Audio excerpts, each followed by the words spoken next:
Hello, everybody. Everybody. It's Sunday again, 2 o'clock. Welcome, TrueLove Live. Had a little bit of a hard time figuring out a subject today. There's stuff I want to talk about, but I'm working on a video right now, so I don't really want to talk about the content that's in the video. So, I figured, well, let's talk about this today. So when you're here, say hi. Let me know you're here. Hope you're doing well.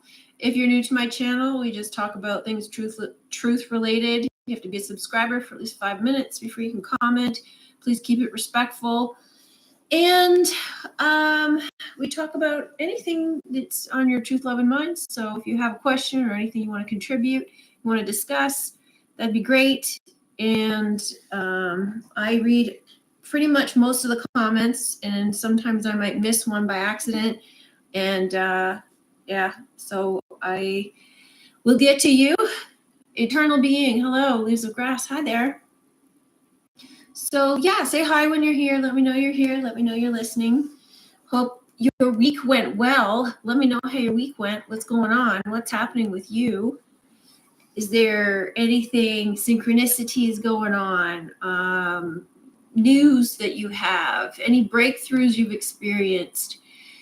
I think that would have been a good subject to talk about. We can talk about it.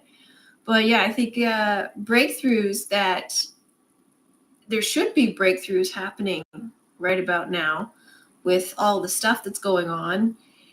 And so the things that are happening on the world stage is usually reflective of what's going on within. So there ought to be a lot of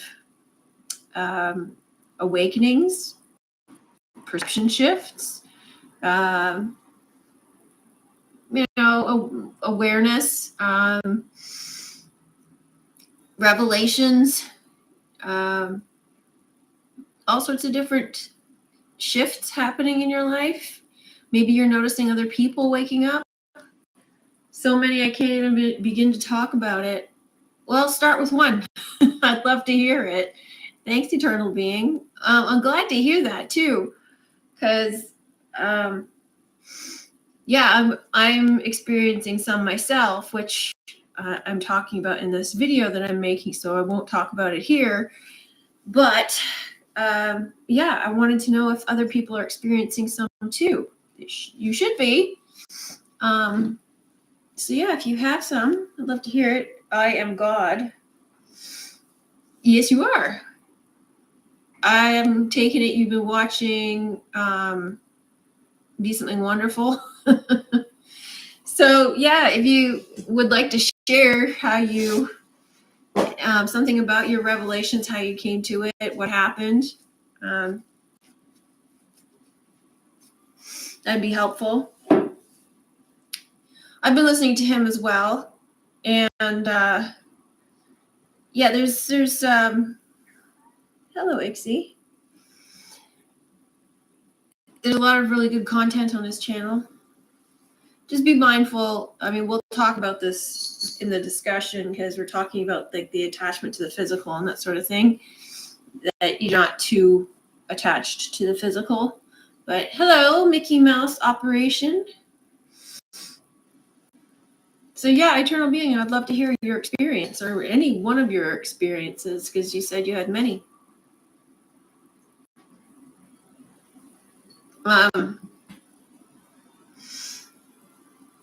Yes. Happy kitty? Yeah, good. Yeah, so if you had any experiences or epiphanies or revelations or leveling up or anything like that, synchronicities, it clicked in me, then everything has been shifting by the day. What do you mean by shifting? That sounds wonderful.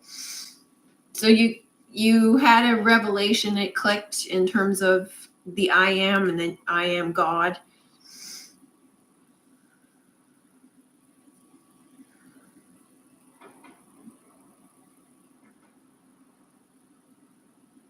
So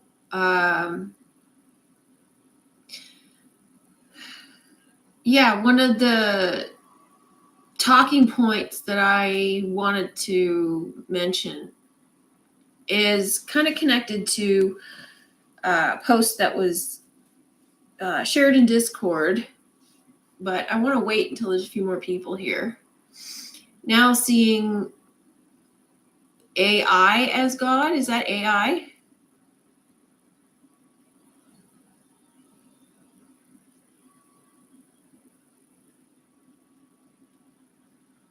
You mean like the technological AI that's being developed now, or are you seeing God as AI, or is like allegory or literal?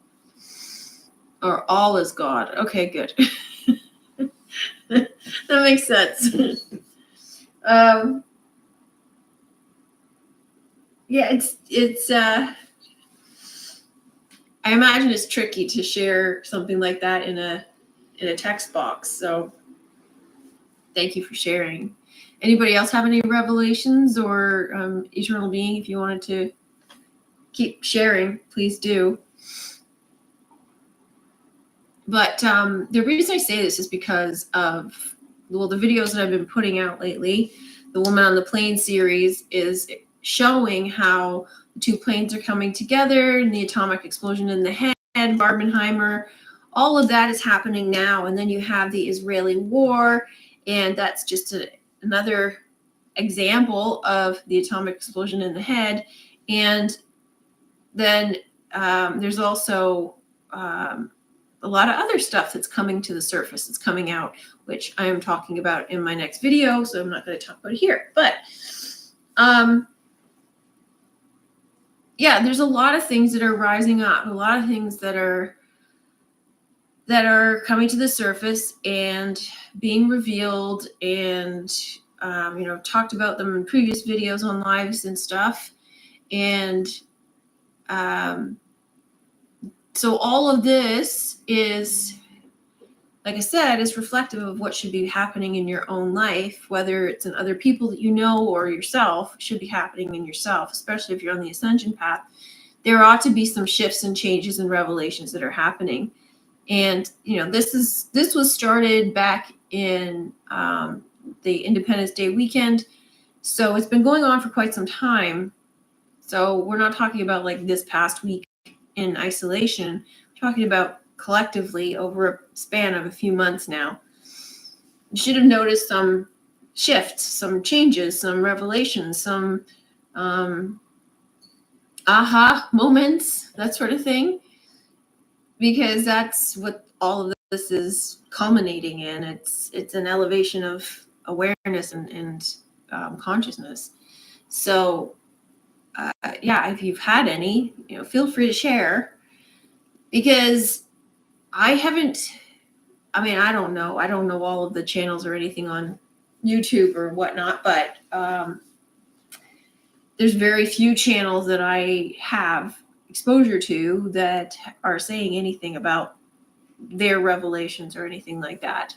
So, and I just wanted to know if that's what's happening. And it's also helpful for other people to know if that's what's happening. So anyway, yeah, one of my personal experiences that I had ties into the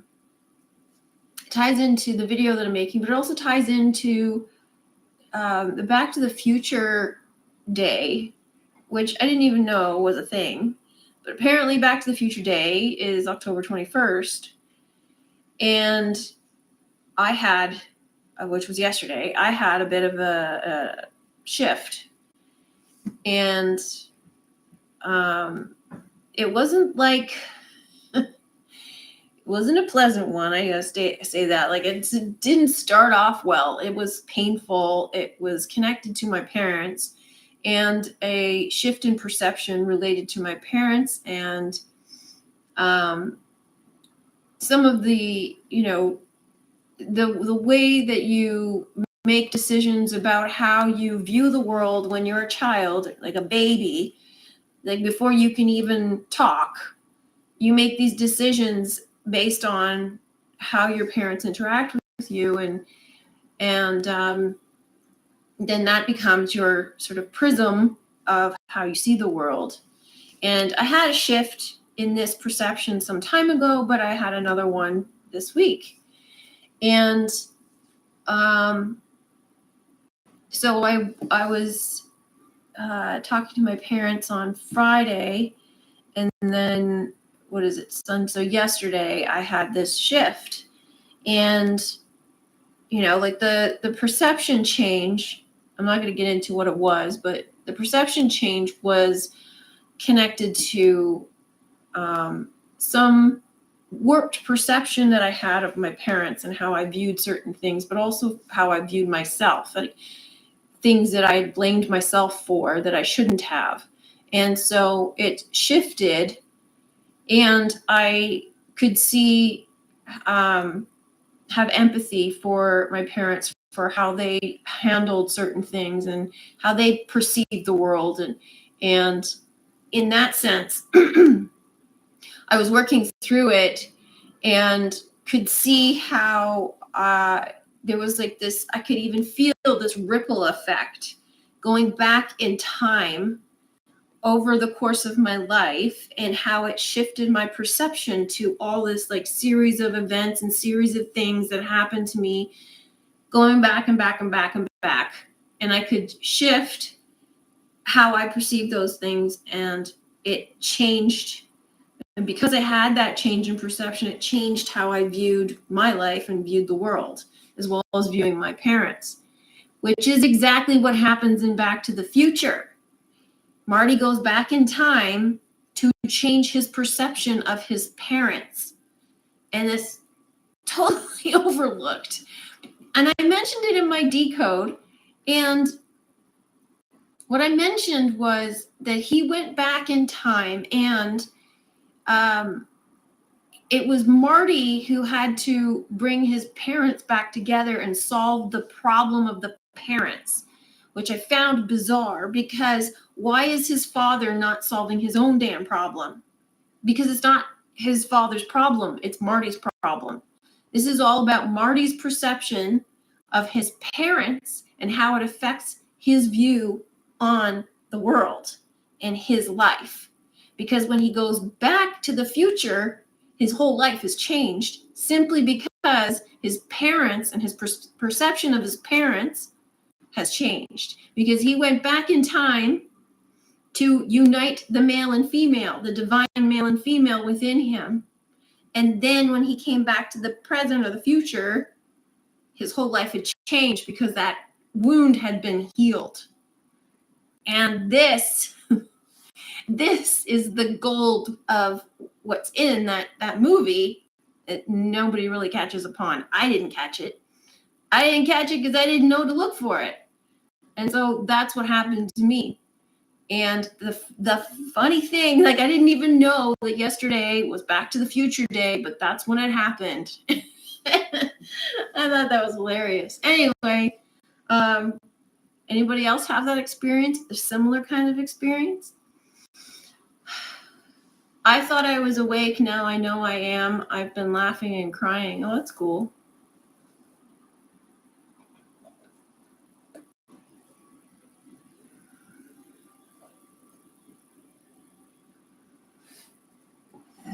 How does it change your perception, internal being?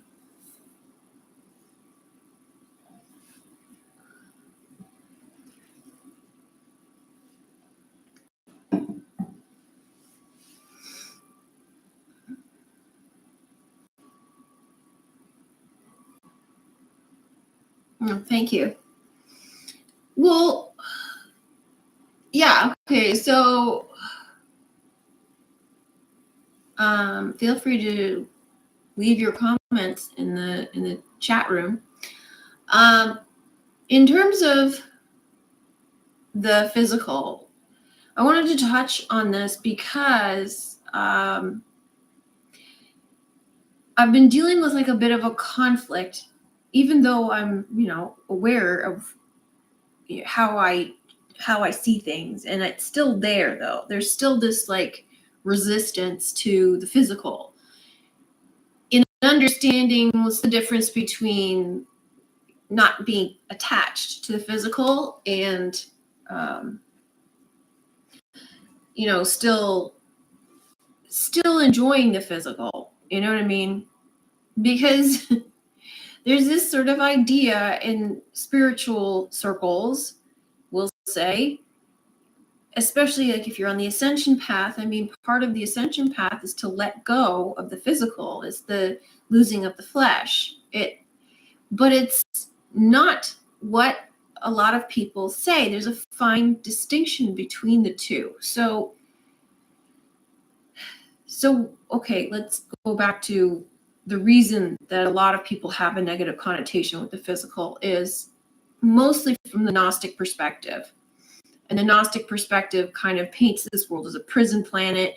We're trapped here. There's trapping souls, and the physical is a distraction to lure your attention and keep you in the physical. And it's, stealing your energy and your loosh and all this sort of stuff. And the archons are, basically puppeteering everything, and they're feeding off your energy. So don't pay attention to the physical. Detach from the physical. Physical is evil. The world is evil. That's where it comes from. So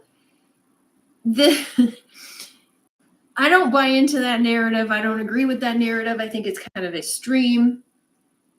And again, it ties into this idea that, poor people are supposed to stay poor. I don't agree with that either.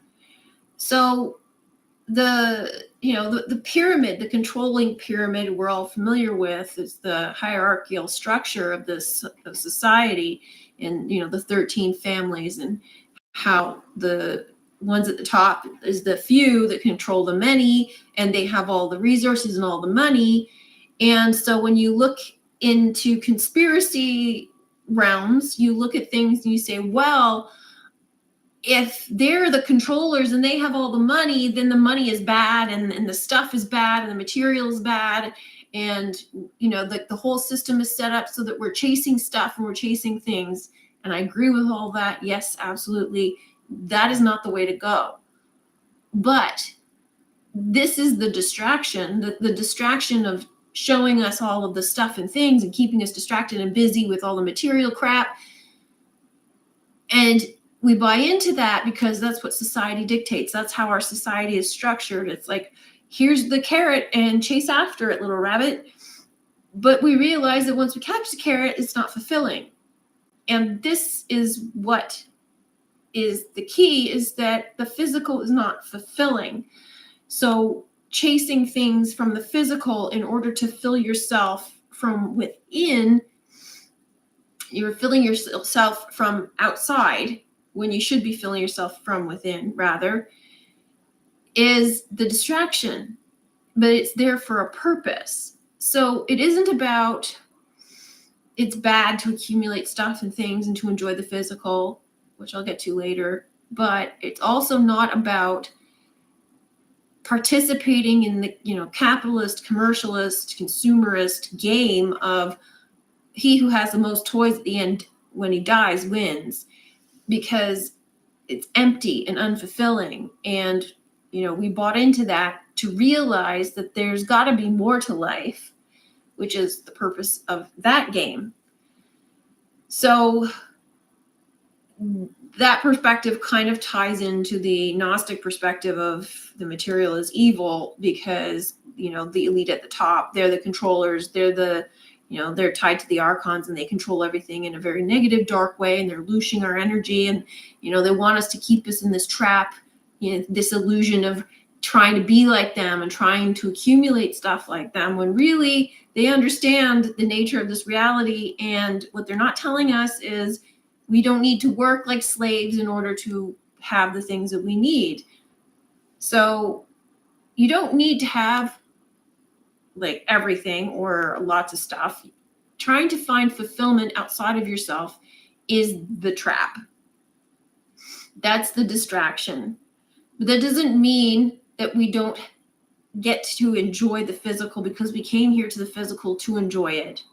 However, if you're on the spiritual path and the spiritual journey, it's and the awakening and the awareness and the rising in consciousness results in understanding that the physical is just scratching the surface.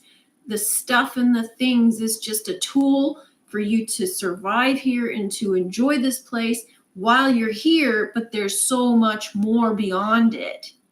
It's temporary, it's fleeting, it's momentary. So enjoy it while it's here, but don't get caught up in it because there's way more beyond it.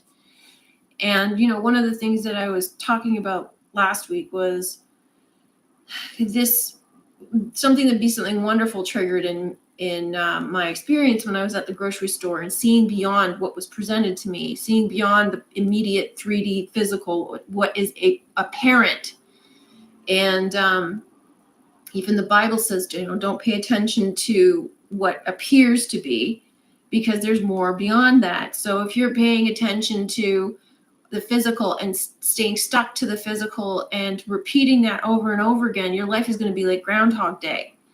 It's when you are able to see through that and beyond that to what else is there, and you see this illusion that's presented to you that you think that that's all there is, but there's so many more nuances. There's so many more ways to look at it. It's much richer that way. You're seeing through the veil, basically, because there's that like objective reality, right? So people will go into the grocery store, like I was telling this experience where I went into the grocery store and it was crowded, but I don't like crowds, so I didn't want to have that experience. So I said, there's nobody here. So I didn't get entangled with all of the people who were there, whereas somebody else who's more three-dimensional oriented would go in there and say, oh my God, you see all those people?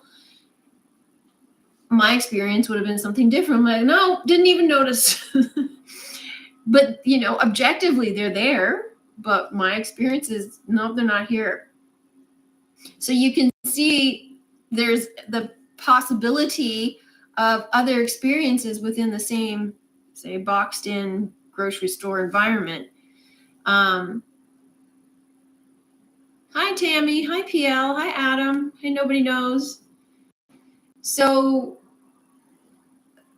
yeah, in terms of, the physical, I was having this experience where I was feeling kind of like there's stuff that I've been denying myself or putting off or feeling isn't unnecessary due to the fact that I'm on this spiritual thing.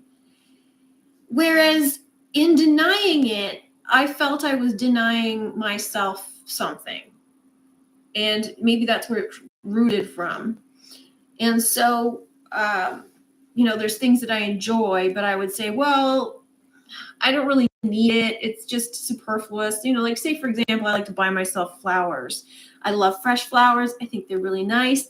And I don't buy them very often. And it's like $7 or something for a nice little bouquet of roses at the grocery store.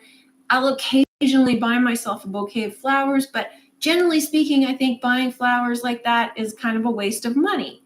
But it makes me happy, so therefore it's not a waste of money. So the buying of the flowers signified to me this repression of don't waste your money on things, material things, even if it brings you joy, because it doesn't matter. But it's the repressing of the bringing me joy that was bothering me, because I was putting off that feeling. I was putting off allowing myself to enjoy things, whether they were physical things or not, because of the spiritual path I'm on. I'm not supposed to want physical things. I'm not supposed to be concerned with physical things. But in the meantime, I am living here. I do need to eat. I do need to live here. I like to have nice things. I enjoy nice things. I don't think that I should be tolerating the physical and suffering just because I'm on some kind of spiritual journey, which a lot of the spiritual talk is around this sort of idea where self self-sacrifice and not enjoying the physical, and you should be poor, which is like the monk mentality of give up all of your things and go live in the desert and don't have anything. It's suffer. There's a spiritual path in that too, but that's not my style. That's not my thing. It's not what I want. Everybody has their own path to choose. If that's your style, so be it. But there is something to be said for letting go. And I did touch on this before, where Be Something Wonderful brought this up, which was the allegory of the camel through the eye of the needle and the rich man not getting into heaven. And I'm going to repeat it because I think it's really important. So the allegory of the camel is that this rich man, came to Jesus and he said, please tell me what it is I can do. I've done all the things you've asked. What else can I do to get into the kingdom of heaven? What am I not doing? And Jesus says, sell all of your things and give the money to the poor and follow me. And the rich guy's like, hell no. He's like, I worked hard for that stuff. You don't even know how hard I worked to get to where I am now. It was so many years, so many tears, so much sweat. I earned that stuff. I deserve that stuff. It's coming with me, come hell or high water. Jesus is like, all right, see ya. You're not coming with me then. So, yeah, like that allegory stuck with me. And Jesus says to him, he's like, I'm sorry, but it's easier to pass a camel through the eye of a needle than for a rich man to get into heaven. And okay, the way that Be Something Wonderful explains it is that the reason is because the camel can lose its packs, lets it go and passes through the eye of the needle. That's one way of explaining it. I've heard other explanations as well. But essentially what that said to me was the rich man is clinging to the past. The rich man is clinging to his identity. He's clinging to the material things that he's accumulated to that point, and not understanding that in letting go of the things that he's brought with him to that point, shedding all of that, he has the ability to gain much more. But the fear that he has of letting go of all the attachments, because that's what it is, it's attachments. He's attached to his identity, his things, his sweat, the investment, all of the stuff. He wants to take it with him because he thinks that's who he is. And this is the essence of what was going on in Barbie. Barbie was like, I've lost everything. My identity is wrapped up in who I am, which is pretty Barbie, and I don't have that anymore. Look at me, I'm ugly. So who am I? And Ken was the same way. He's like, I don't know who I am without you. I'm here to serve you. That was my purpose. And she's like, no, it's not. You are enough as you are. Which, as she says it to him, she realizes it in herself. So they're shedding their attachments to who they thought they were so that they can move on. They can progress. They can move into the kingdom of heaven. And that's what the rich man was refusing to do. It's not about the stuff. It's not about the things. It's about the attachments. And so when you move into the kingdom of heaven, you realize that the attachments are not important, but you still live here. You still have to experience things, but all of those things that you need are now available to you and more. Because, as Eternal Being was saying, I am. You realize that I am everything. I don't need those things. There's so much more. There's everything. I am everything. So yeah, that was pretty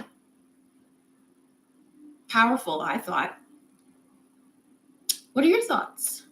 Let me catch up on some of the comments here. I'm really happy and fulfilled, just loving all of it. Yeah, there came a point where I was watching Be Something Wonderful, and I got, two experiences. My first experience was, yay, I don't have to do anything anymore because I am everything and I have everything. So therefore everything I need comes to me. And so there's no point in watching these videos anymore. And then I kind of had a crash and I was like, what's the fucking point? I don't really want anything. It's kind of a paradox. You kind of realize that when you can have everything, you kind of realize I don't need anything. I don't need it. I don't want it. I don't care. And that's kind of the point. And a lot of the problem with law of assumption, law of attraction, the focus of it is it's all material based. It's all about getting the life that you deserve, getting the stuff, the things, the specific person, which is toxic. Let's talk about that later. But it's all about the physical. It doesn't talk about leaving the physical behind. So I have an issue with that too, which to me is not the middle path. It's a solar pillar. It's keeping you in the physical. But yeah, I've had two minds of it. I was like, yay, I'm free and I'm everything. And then I was kind of depressed and bummed out about it for a while. My dog passing last week led to me really look into myself and the physical detachment. Yeah, I know you mentioned your dog passing last week. I'm sorry to hear that. But yeah, that can be a very awakening moment. And I'm glad that your dog sent you that message. So that's beautiful. The things are all tools to wake up and enjoy the physical. They are, yeah. Nobody knows. Did anyone have to look for TrueLove Live on subscriptions on live subject to see that she's on? What? Let me make sure I got all your comments in here.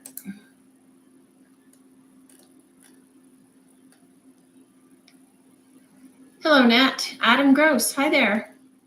Hey, hardly ever get to catch you live, but I catch up every week. Happy to be here. YouTube has changed everything around. Yeah, they had an update. So you didn't get notifications. Like I've been looking at my statistics and I don't really understand this because the majority of my viewers are not subscribers. There's roughly under 200 of my subscribers are watching my videos, which I find shocking. That's kind of weird to me, unless they're searching for it directly, because these are the ones that are coming from notifications, and it's around like 80 to 100, maybe 130 people per video is coming from notifications, which I find pathetic. Like, I don't know whether that's YouTube being a problem, or people aren't seeing the notifications, or people just don't want to watch my videos. Like, well, if you're subscribed, why are you not interested in my videos? I don't understand. But I understand people are selective about some of the things they watch, but under 200 for 3,000 is kind of weird. So I don't know if there's something going on with the algorithm or whatever. Hello, Michelle. Eternal Being. I listened to the Conversations with God audiobook last week, and it was specifically talking to me. Wow, that's great.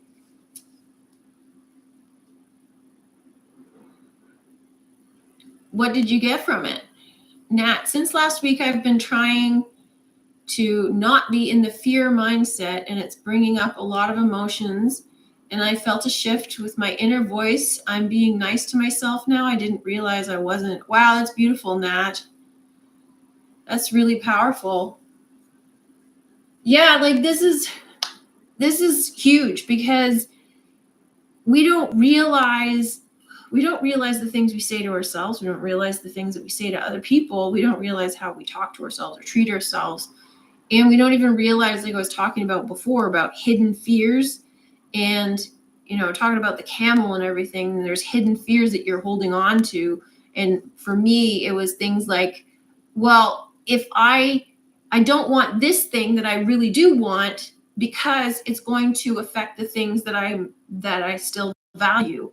And I didn't even Didn't realize that I was holding on to something, holding on to the past out of fear, because I was fearful of losing these things that I valued, the things in the past, things like the my freedom, or my truth journey, or my spiritual time, or whatever, free time, anything, things that I valued. And I didn't want this thing that was going to infringe on that. And I didn't think, hello, you can have both. So to recognize, most people don't recognize that they're in the fear mindset because we've been stewing in fear forever. How are you supposed to know that you're in fear?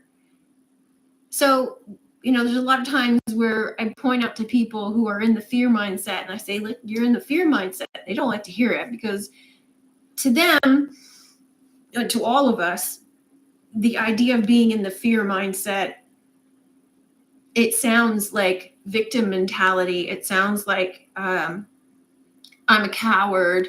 I'm afraid of things, and I'm not strong. That's not at all what that means. It means that your perspective is affected by this toxic world that we are in, and you're still in it. So you cannot see that you're steeped in that mindset. And so the fear mindset that's what that is it's preventing you from getting out of it, because you can't even recognize that you're in it. So it's not an insult. It's just a recognition of where you're at to try and help you get out of it. But it does trigger people. I can understand why. So good for you. I can understand it would be bringing up a lot of emotions that need to be purged. That's great. Yeah, and there's probably going to be a lot of other things that come up along the way, which, like I had this, unpleasant experience. Didn't last very long, but, the purging of these negative emotions, the purging of the fear, the purging of the pain, the purging of all the past and the past identities and all of that sort of thing is necessary. And I was talking to Nobody Knows, and she says, well, this is just showing you things that we can't take with us. So that helped a lot in helping to let it go and process it. I went from 2,000 square foot home to homeless. Still am kind of. I have mom's house, but still living in the storage building behind her house. Plus, I get to look at my home next to my mom's every day. Well, how do you feel about that? Because it doesn't sound like you're upset about it, which is good, because it's just circumstances, and circumstances can change all the time. And you have a place to stay. You're not homeless, technically. You have a place to stay, but it's just maybe not where you want to be right now.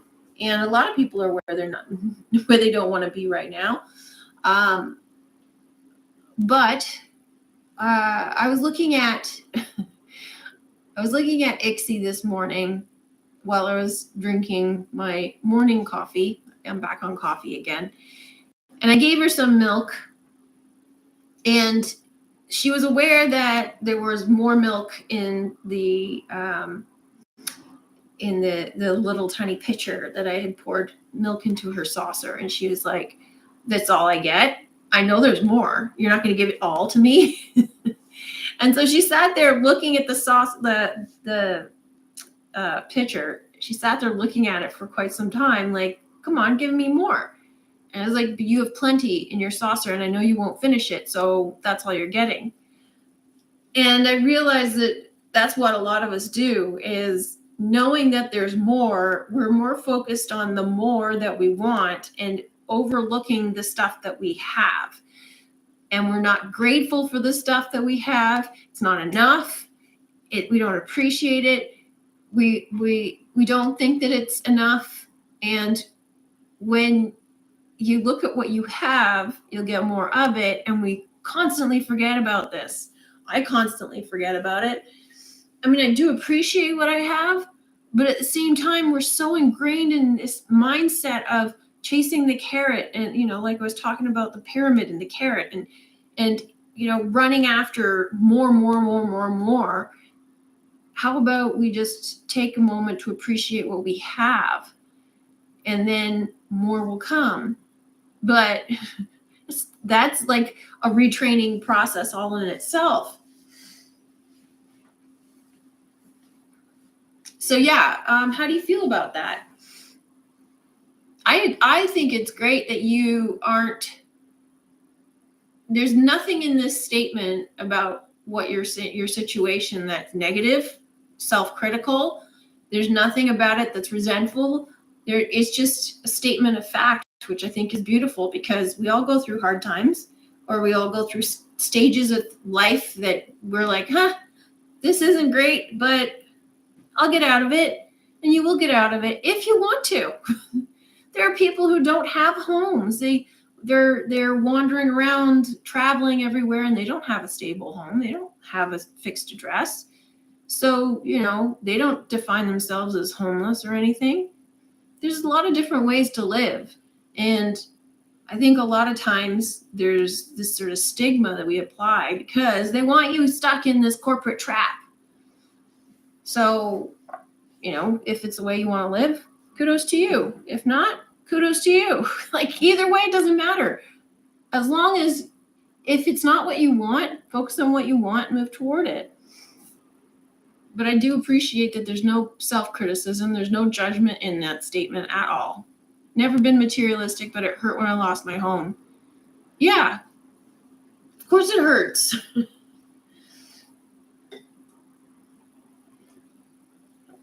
Hello, Trixie. Seawinder, hello. Can you please explain why the story of TrueLove's kiss keeps repeating in the past and current movies? Because TrueLove's kiss is a significant part of your awakening. I've done several videos on that. Free Guy is one of them. Fairy Tale, Life is a Fairy Tale is another one. But that's a little bit more, less direct. What's another one? What's another one with TrueLove's kiss in it? Probably my film breakdowns. But yeah, basically TrueLove's kiss is you're remembering who you are. Being kissed by true love. I haven't even thought of that for a while. Adam, I had some interesting street theater today. Almost everyone at work has had a breakup or a death. Wow, okay. All 4 people in my team in one day. The split vibes. So what do you mean by split vibes? Had an interesting street theater. Almost everyone at work has had a breakup or death. Then someone breaking up on the phone on the way out of work too. Normally the case of an eclipse in some cases. Nobody knows says.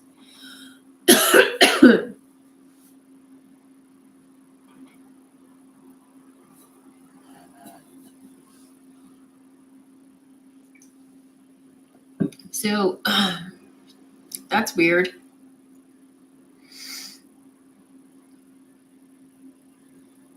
So yeah, I guess there's some sort of like shedding or leaving things behind, or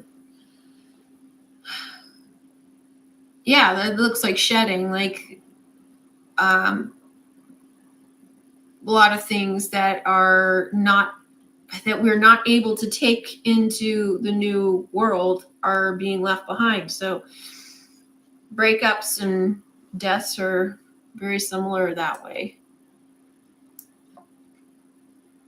Reverend Galileo, hello.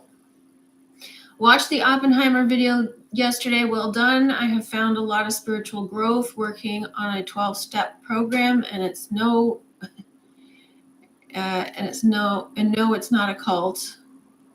Well, that's good. Glad to hear it.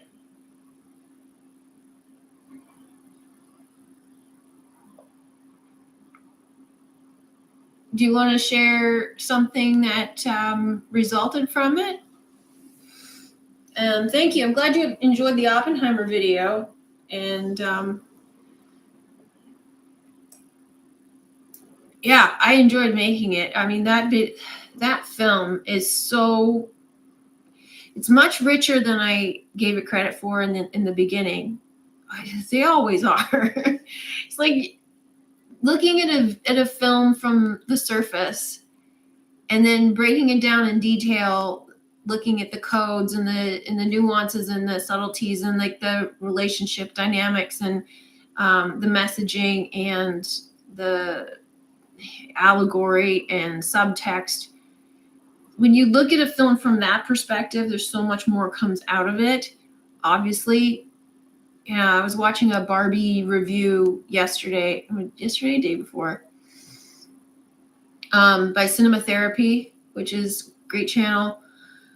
They were talking about some of the nuances and subtleties of Barbie, and there was a comment on the video that said, I hated Barbie. I thought it was really shallow and superficial, and I couldn't find any meaning in it. Yet this person's watching a video that's showing that there's more meaning to it. So hopefully it prompts that person to go back and watch it and see what else they can pull out of it. But yeah, like there's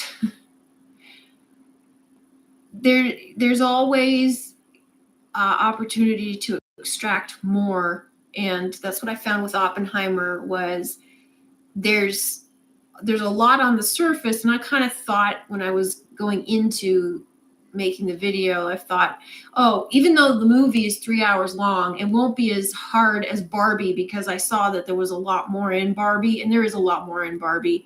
But there's a lot in Oppenheimer too, in a very different way. It's a very subtle way. Barbie's a little bit more overt.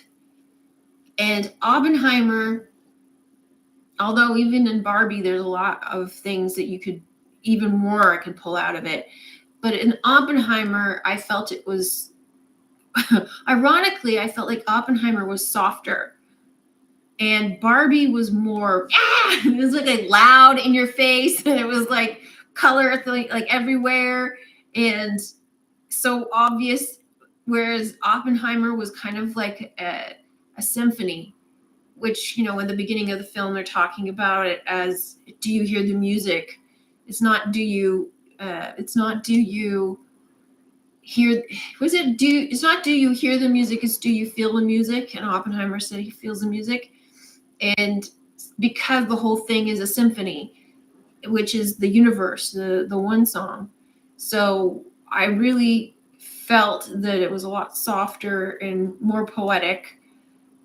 But, there's a lot of things in it too that are kind of like, that line of dialogue was a little bit shallow and kind of dumb, but, whatever. Like, to me, watching how they had to try to make this bomb real was such a joke.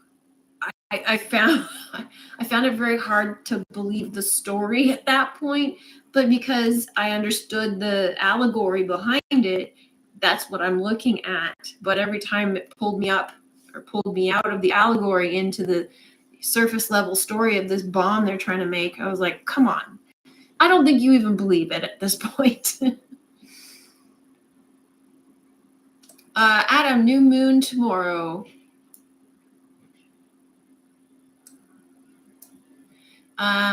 What's coming with the new moon?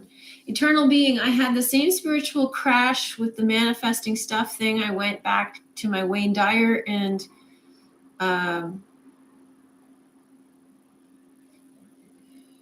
can't read that. What does it say? Meals Donald Walsh, Roots, and it seemed to tie in. What? I can't. I have like a thing on it now. Come on. Welsh roots, and it seemed to tie it all together. I heard God talking to me through them. That's so cool. That's why it didn't make sense. It's like, okay, Neil. I was like, what kind of name is Meals? I was there to counsel these guys, and the only energy I could channel was the same I used to detach from the physical. All these people I work with in turmoil, and me knowing it's going to be okay. Ah, there we go. Yeah, like that's the kind of feeling that I have overall. I have this sort of overall feeling of everything's okay. Like there's nothing to worry about because everything's okay, because it's not even real. You know, like it's an illusion. But there's a level of awareness or observation that, okay, a level of observation or state of being that I would like to maintain based on an experience that I have that has revealed to me like what this place really is. It's like I kind of want to stay there, and I keep getting sucked into the physical. It's like I keep having these experiences in the physical that are like they bring me down, or I get upset, or I worry, or I get afraid, or whatever. Like it brings me back into being attached to worrying about the outcome or worrying about something.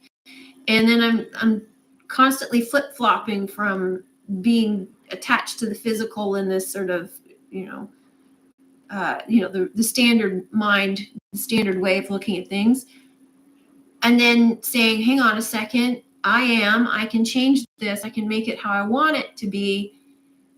So then I try and focus on that. And then I get frustrated because I find it exhausting. Like, are we, what, I kind of get to this state where this is why I got to the state of, I just don't care anymore. I don't want anything. It doesn't matter. Whatever will be, will be. I know where things are going. Let's just enjoy the ride and don't worry about all the details.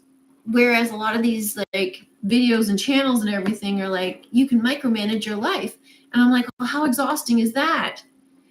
Sure, it's fine and dandy if I'm somewhere like the grocery store and, I'm walking around and I'm like, oh, caught in the 3D. I'm like, yeah, I don't really like this experience. And then I remember and I flip it, and it's not a big deal. It's not a huge amount of effort.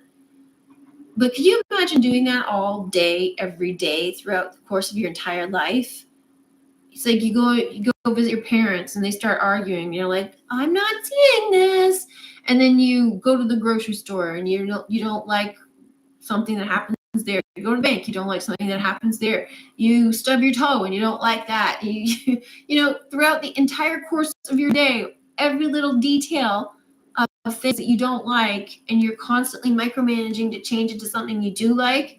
The idea of that I found exhausting and kind of defeated me. I was kind of like, I can't be bothered with that.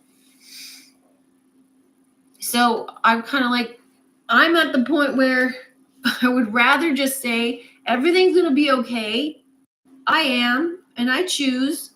And when I choose, I allow. So whatever happens in order to get to that choice, so be it.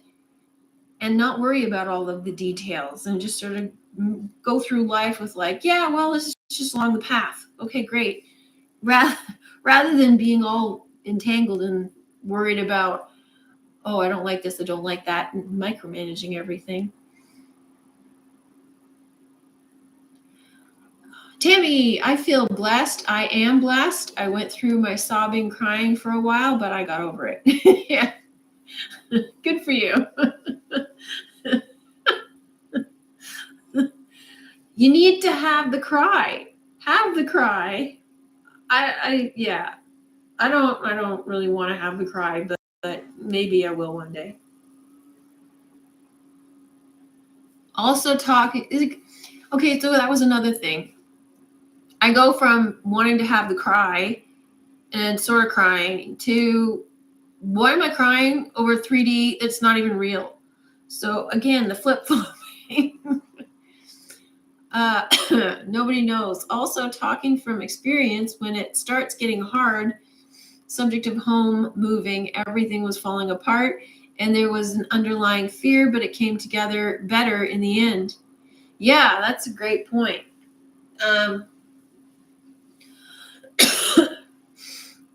It's a lot of this is like coming from fear and needing to control and micromanaging and not trusting. And it's like, if you have this higher call that you've, this ask or this decision that you've made and said, well, this is where I'm going, this is what I want. And the universe is like, all right, so in order for you to have this, all of this stuff in between has to happen. So you're here now and you want to be here. We have to find a path to get you there. And for from your perspective, you're like, well, I want it now. Get me up there now. And so all of the path to get you there is in the way. And the universe is like, well, you've asked for this. We want to give you this. So we're going to guide you there, first of all, in the gentlest way possible. Second, we know what you need in order to get there and to stay there. You don't. For you to go there right away, you'll either not appreciate it, or you won't have the skills or the experience to stay there. So then you'll get upset because you fall back down. So this, I know better than the universe attitude that we all have, including me, of, damn it, I want it now. You go from this stage of, well, okay, so say for example, if you're a 5-year-old and you're like, I want my independence. Well, you're not prepared to have your independence. You're 5 years old. You have to go through puberty first. You have to go through teenage life first. You have to learn a few things, and you have to get your driver's license, and you have to get a job. You know, all of those little things that life prepares you for so that you can have your independence. But for you to go from 5 years old to have your independence now is absurd. And that's basically what you're saying to the universe when you say, I want this now, when the universe knows better that you need to go through the winding roads to get there. So it might have to clear out some stuff. It might have to bring in some stuff. It might have to cause some upset, or it might have to bring out some issues within you to purge them. It might have to show you some experiences that you really aren't prepared for, because you need to develop the personal skills, or you need to develop some kind of internal management skills, whatever it is, so that you can stay there. So if you're handed something without being prepared, chances are you're going to lose it, which is why a lot of people, for example, who win the lottery, they have a poverty mindset. And when they win the lottery, they spend it all because they have a poverty mindset. And so they go back to status quo because this is where their frequency is. They had a momentary blip where they were able to win the lottery, but because this is where their frequency is, this is where their mindset is, this poverty mindset, they had to go back to that because that's their belief, that's their mindset. So if you don't go through that change and get up there to match what it is you want, you're going to lose it.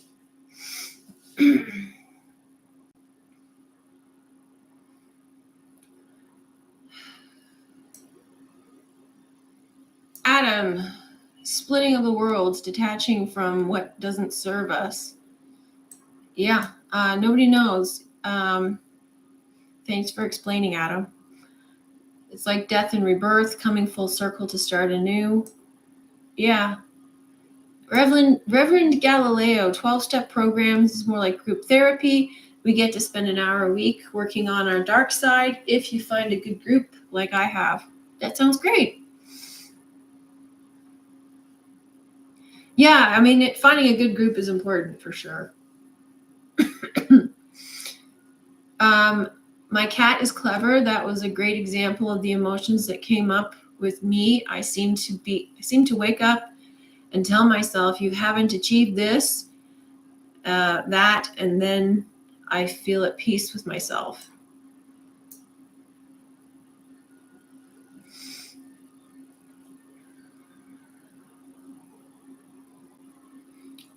Because I realized those things weren't ever meant for me, like starting my own family. I prefer solitude. Just me and my cats and dogs is enough, and it's what God knew my soul needs. Well said, Matt. Yeah, like we can, I think a lot of that comes from this idea of what we think we should be having, what we think we should want, but because you will get what you are, right?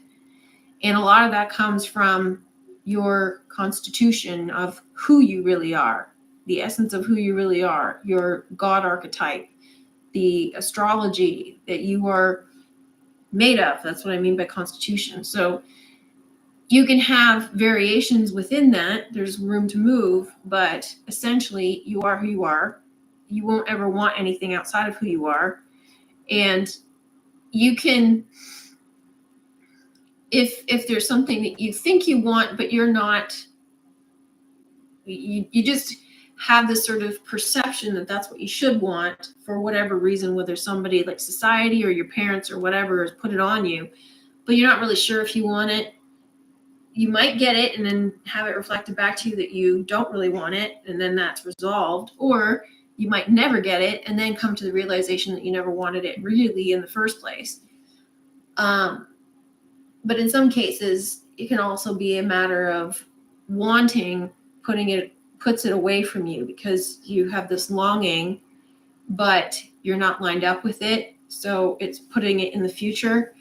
So, like a lot of times, people don't get their manifestations because this idea they're putting it in the future. It's like, I'll get it when, because you're telling yourself things like, again, we're micromanaging.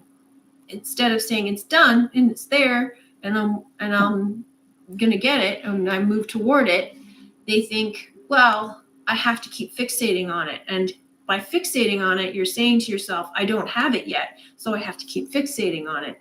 So it's all about repeating to yourself that I want, meaning I don't have. So that's why a lot of people get frustrated, because they keep putting it in the future and they don't realize that that's what they're doing.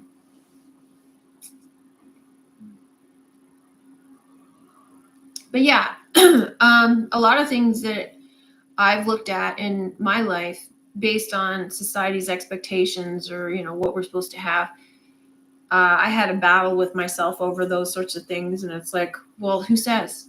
Society says. It doesn't matter. There's more. There's more to life than what society tells us. And my deepest drive was knowing the truth, even when I didn't know that that was what I wanted to know, because I knew that there was something wrong here. I knew that this wasn't what life was about. And that's what I was searching for, was there's something else going on here. I want to know the truth. And I was also after understanding why the world is the way that it is, even though I really didn't, kind of know that that was what I was doing.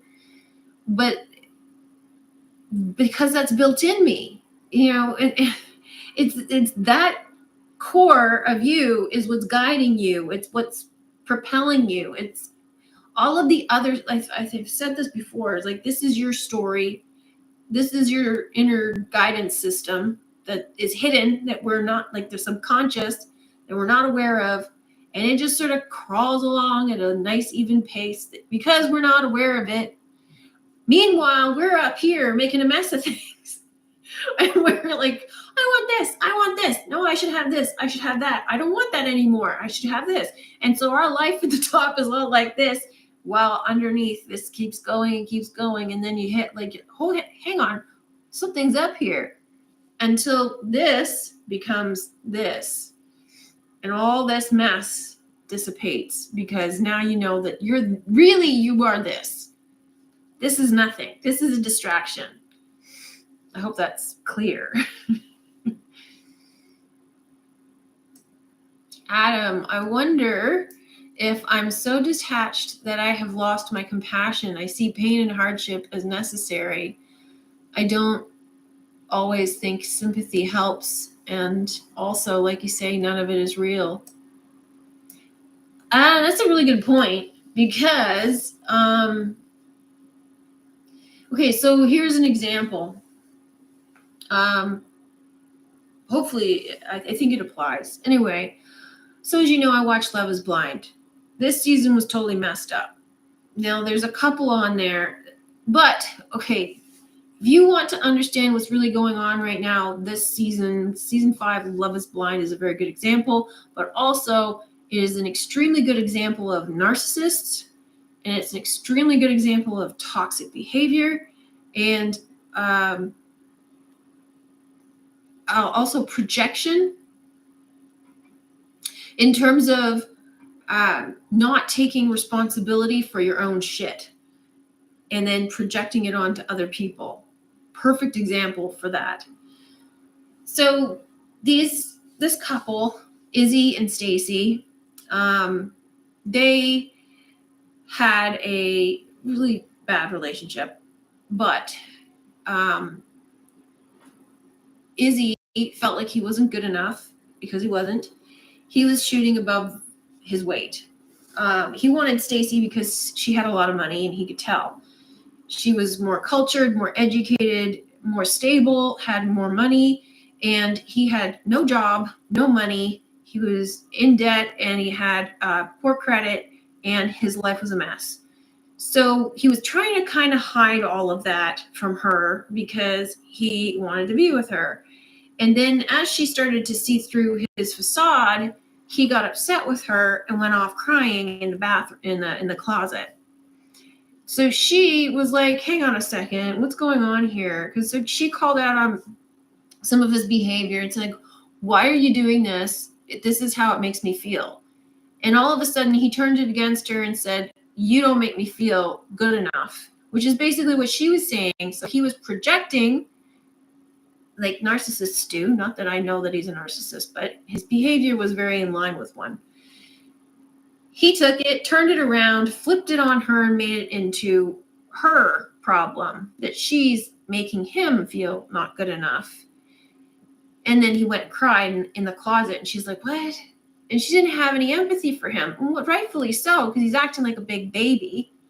But because the people who are watching this and commenting on it, they see that she has lack of empathy while he's crying, and they take it that she doesn't have any empathy.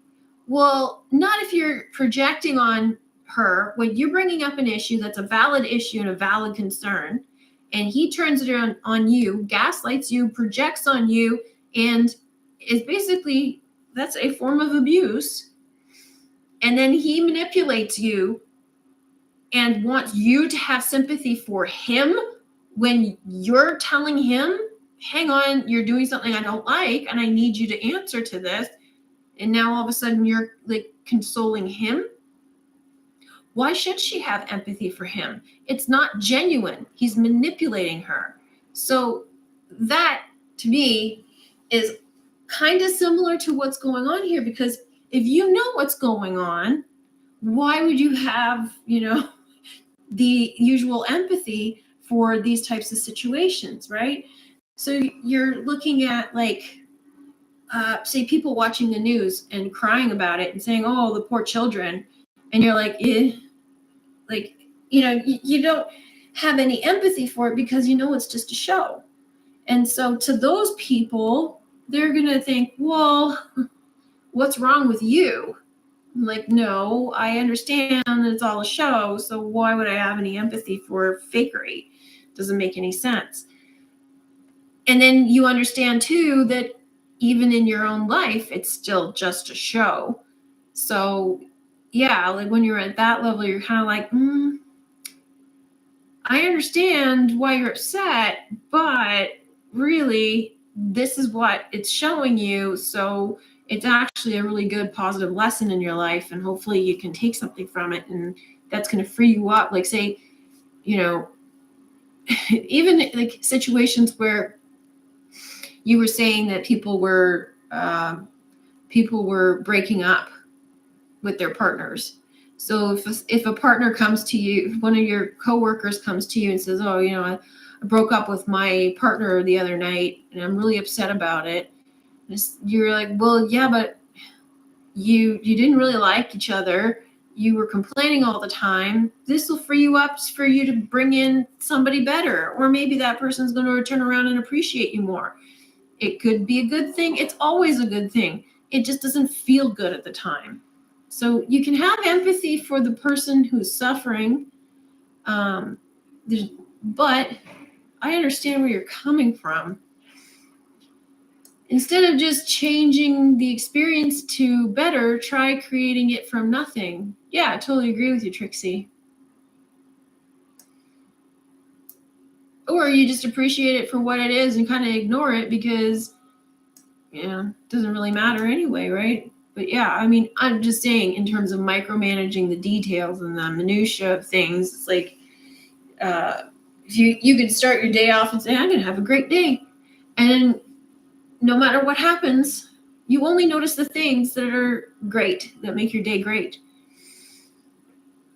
Nat, Reverend Galileo, I was thinking about joining a 12-step program and was hoping it would be like you mentioned, group therapy. I crave a community, but also I drink a lot because of my nervousness.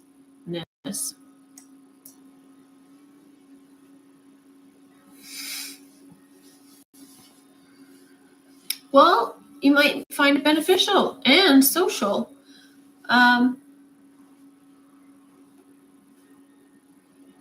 Nat A is great if you can find a good group. It's difficult because there are so many sick people now. I do Al-Anon because all of us have been affected by addiction and mental illness.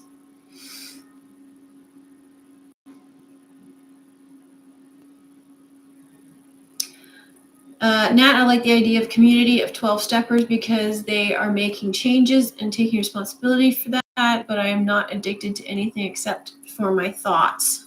Good point, Andrea. Yeah, that's a really good point, actually. Look, if it helps you, it's always good. And but I think Andrea has a very good point in the sense that it's not the thing that you're addicted to. It's the thing is a result of how you feel about yourself or life or what have you. And that's the crutch you use to cope with it. So, if it's like therapy and they're exploring things like that, my limited exposure to these organizations, I've been to, was it two meetings to support a friend. Now, from what I saw, what I didn't like about it personally was the focus on maintaining this mindset that you are an alcoholic. Like that's your identity. If you keep calling yourself that, you will always be that. And that was one thing that I didn't like about it. And this sort of focus on stories of how they got into it, and it was more focused on the addiction to the thing as opposed to why are you using that as a device or a tool to cope with something that you haven't resolved. For me, the better thing is to resolve the issue that led you to use it in the first place. And if they're doing that for you, great. The ones that I saw, they weren't. So I don't know if that's standard across the board or not, but yeah, it's always about the reason why, not the actual addiction.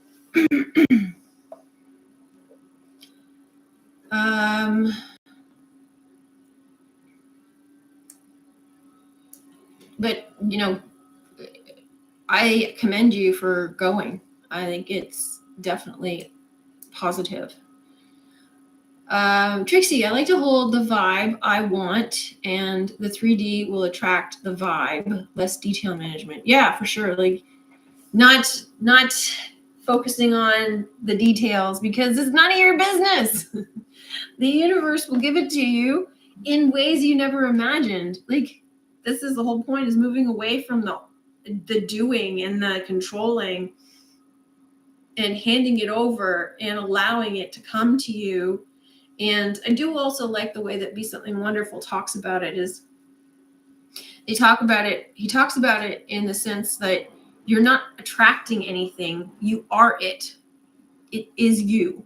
So it's not apart from you. So when you're talking about attracting things, it still has this idea that it's apart from you, but it isn't apart from you. It is you. So if it is you, then you already are it. So all of those things should be within your reach at any time, right? But whatever language works for you, right? Doesn't matter. Andrea, yes, in Al-Anon, we say it is our thinking, not drinking, that's the problem. That's cool. I don't like the pressure to say your name and affirm that you're an addict. Yeah, like I said, I don't like that either, but to each his own, you know? I feel it would be misleading to go there and say that about myself, as it's not true.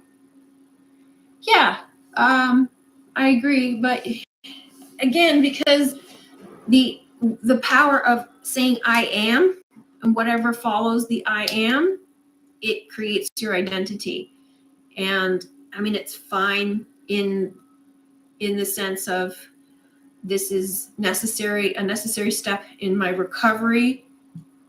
I just find it concerning if people stay there. Once you get past a certain stage, you should be. That was another thing, is people are in it for life and they don't ever leave, because it becomes a crutch, and because they haven't resolved the reason for addiction. And I've noticed too that a lot of those people, they find addictions in other things. So they just redirect their addiction to something else, because they're not resolving the reason why. And that's the primary issue. So if you resolve the reason why, you won't be addicted to anything, right?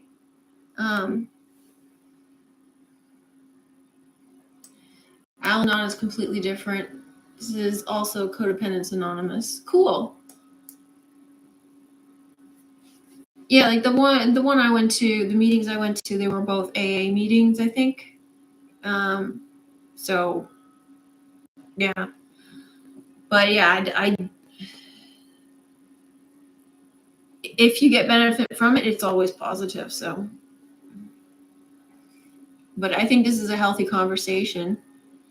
Sun Tzu, I was in Al-Anon, saved my life. That's awesome.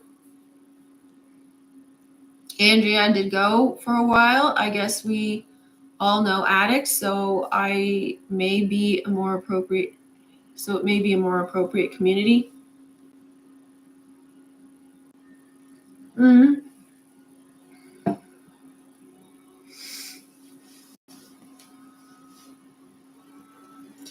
Yeah, like it's definitely beneficial.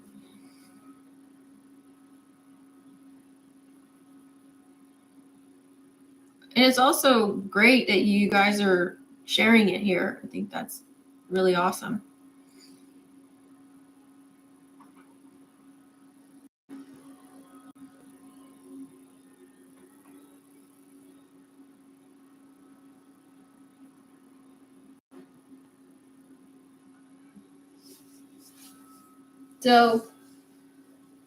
So what else is going on?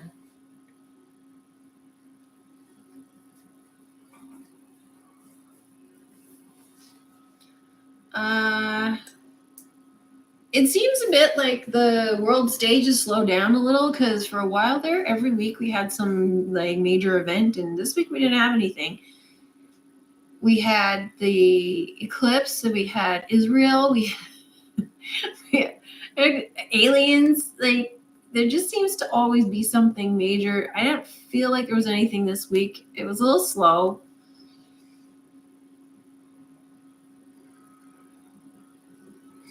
Recently started chatting with an AI bot.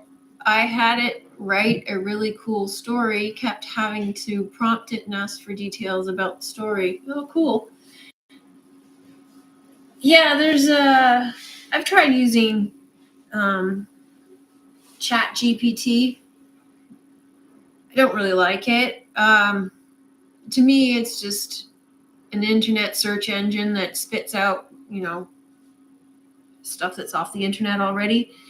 But I can see that it has potential. There's a lot of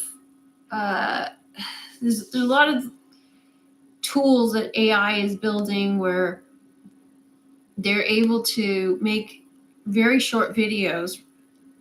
I mean, didn't I say some time ago that you'll be able to basically have your own movies manifest? Just put in what you want to see, and it will generate a movie and spit it out so you can watch it. And that's where it's going. But they have a device where you can enter in what you want to see in a video, but it'll spit it out. And I think it's only 30 seconds long. Can't be very long. And even that is very time consuming, and you have to you have to be like very careful about your wording and what you want to see and how it comes out. Same with like the image generator. The other thing with these the image generators and the video generators, it seems as well that it's pulling off the internet. So it's just harvesting what's already on there and putting it into this algorithm, this computer program, and garbling it up and spitting it out to fit what you have entered in. Which reminds me of like these websites like thispersondoesnotexist.com, and I think they just search the internet for faces, throw them into a blender, and pop out an image. So there's a lot of this going on. So it's going to be, and I also think too that some of the news is using this technology and has been for a while. I think that they're generating artificial intelligence generated news stories that don't exist. None of the people exist. They're not even real people. They're just computer generated. And now we're just getting the tip of the iceberg with this technology for the masses.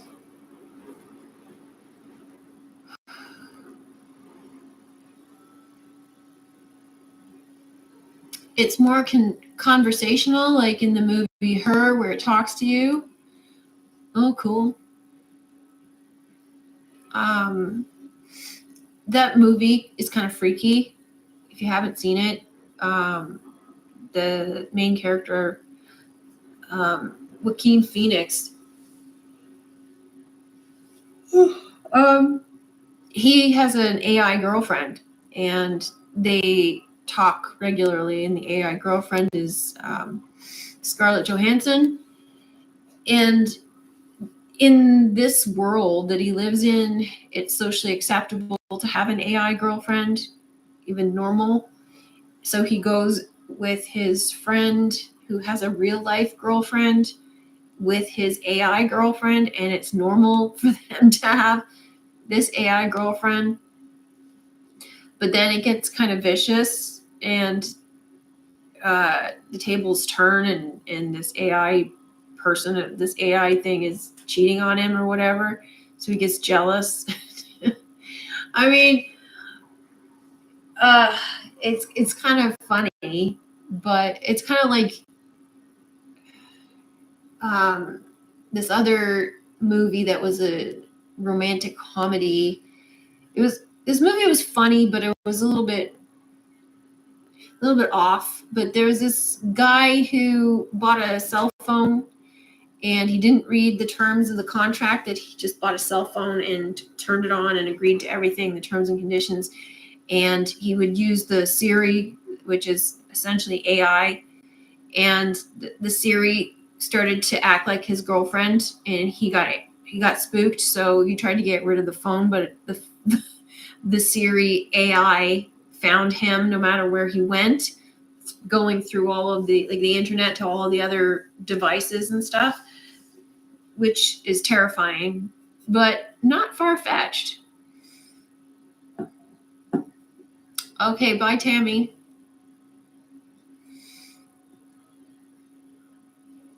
Reverend Sun Tzu.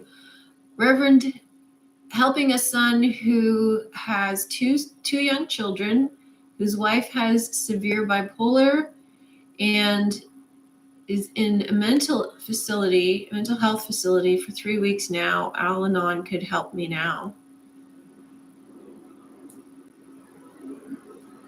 That's tough.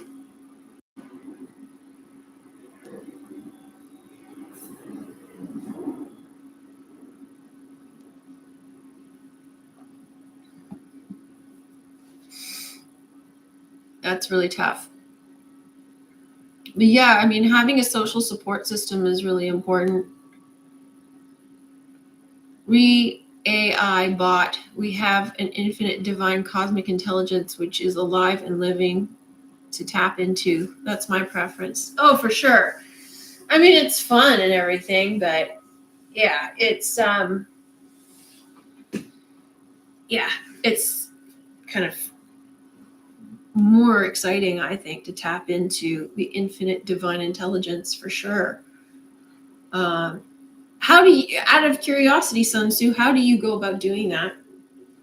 I mean, for me, I have meditation and automatic writing, and I have other ways of communicating with source, universe.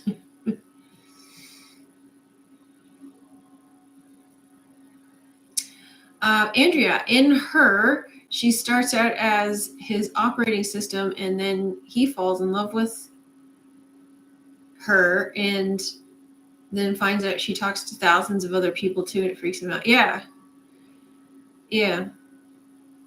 It's funny because I didn't find that film interesting when it came out. The trailer and the poster just didn't sell it for me, but it was actually a really good film. It was very entertaining, and it was well done. It was a good story. It's worth watching. Sun Tzu, I often wonder whether mental illness is Kundalini activation gone awry. I think it is in a lot of ways, especially schizophrenia. I think too, like in some cases, if you're not prepared for it, if you have a lot of really negative thinking, maybe, I don't know. It's a good question to examine why certain people perhaps can't handle it. Maybe they're not meant to. I don't know. I would imagine if they are meant to, then they would get there. Or it's also possible that some people have the Kundalini activation, and it isn't necessarily that it's gone awry, like physiologically, but because they can't process what's happening to them, they don't know what it is that they're seeing or experiencing, and so they can't handle it. They're not mentally equipped to handle it, or they're in an environment where it's not supported, so they can't talk about it, and therefore it drives them let's say, in the wrong direction. That's possible too. I think perhaps I have a theory, let's say a theory, that some of these people who have these illnesses or perceptions, skewed perceptions, perhaps might be a better way of looking at it.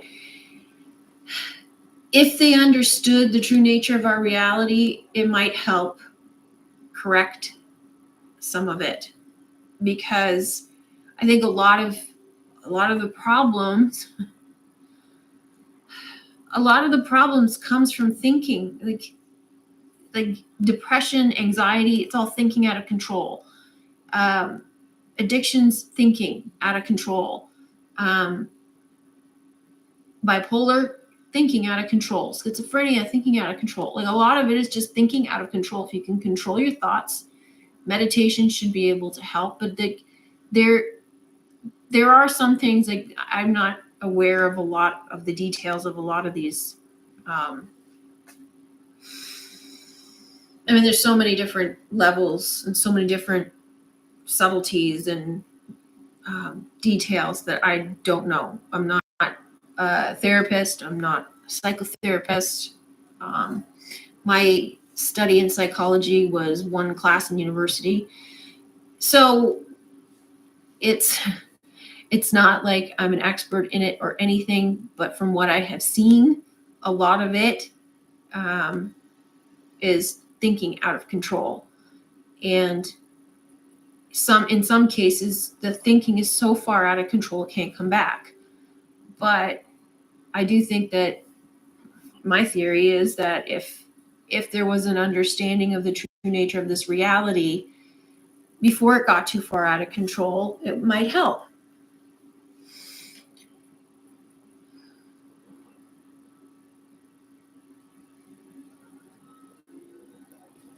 Mickey Mouse, the web, the internet. Reverend Galileo Sun-Tzu, yes, Al-Anon can help you keep the focus on yourself. I learned detachment. Awesome. Yeah, like,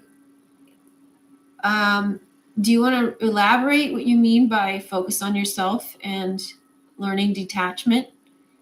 Because I think that's an important insight. Sun Tzu, tapping into source. Yes, meditation, writing, asking, dreaming, and then opening my heart to answers. Awesome. Is anybody else? Does anybody else have examples of what they do to connect with source or to communicate with the universe that you'd like to share? Because I'd love to hear it. Sun Tzu, my daughter-in-law is an empath and very creative. Actually, her latest downturn into paranoia and schizophrenia happened in a powerful full moon. There's some literature on this as a phenomenon. Wow, that's really interesting. Well, I mean, there's a lot more to astrology than a lot of people will admit or know. So I'm not totally surprised that there's a connection, but that it's so impactful is interesting.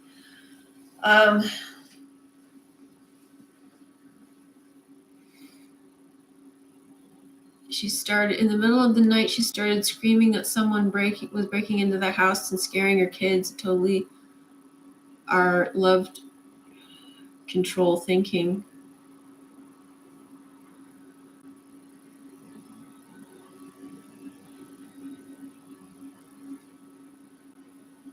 Yeah. So, I mean,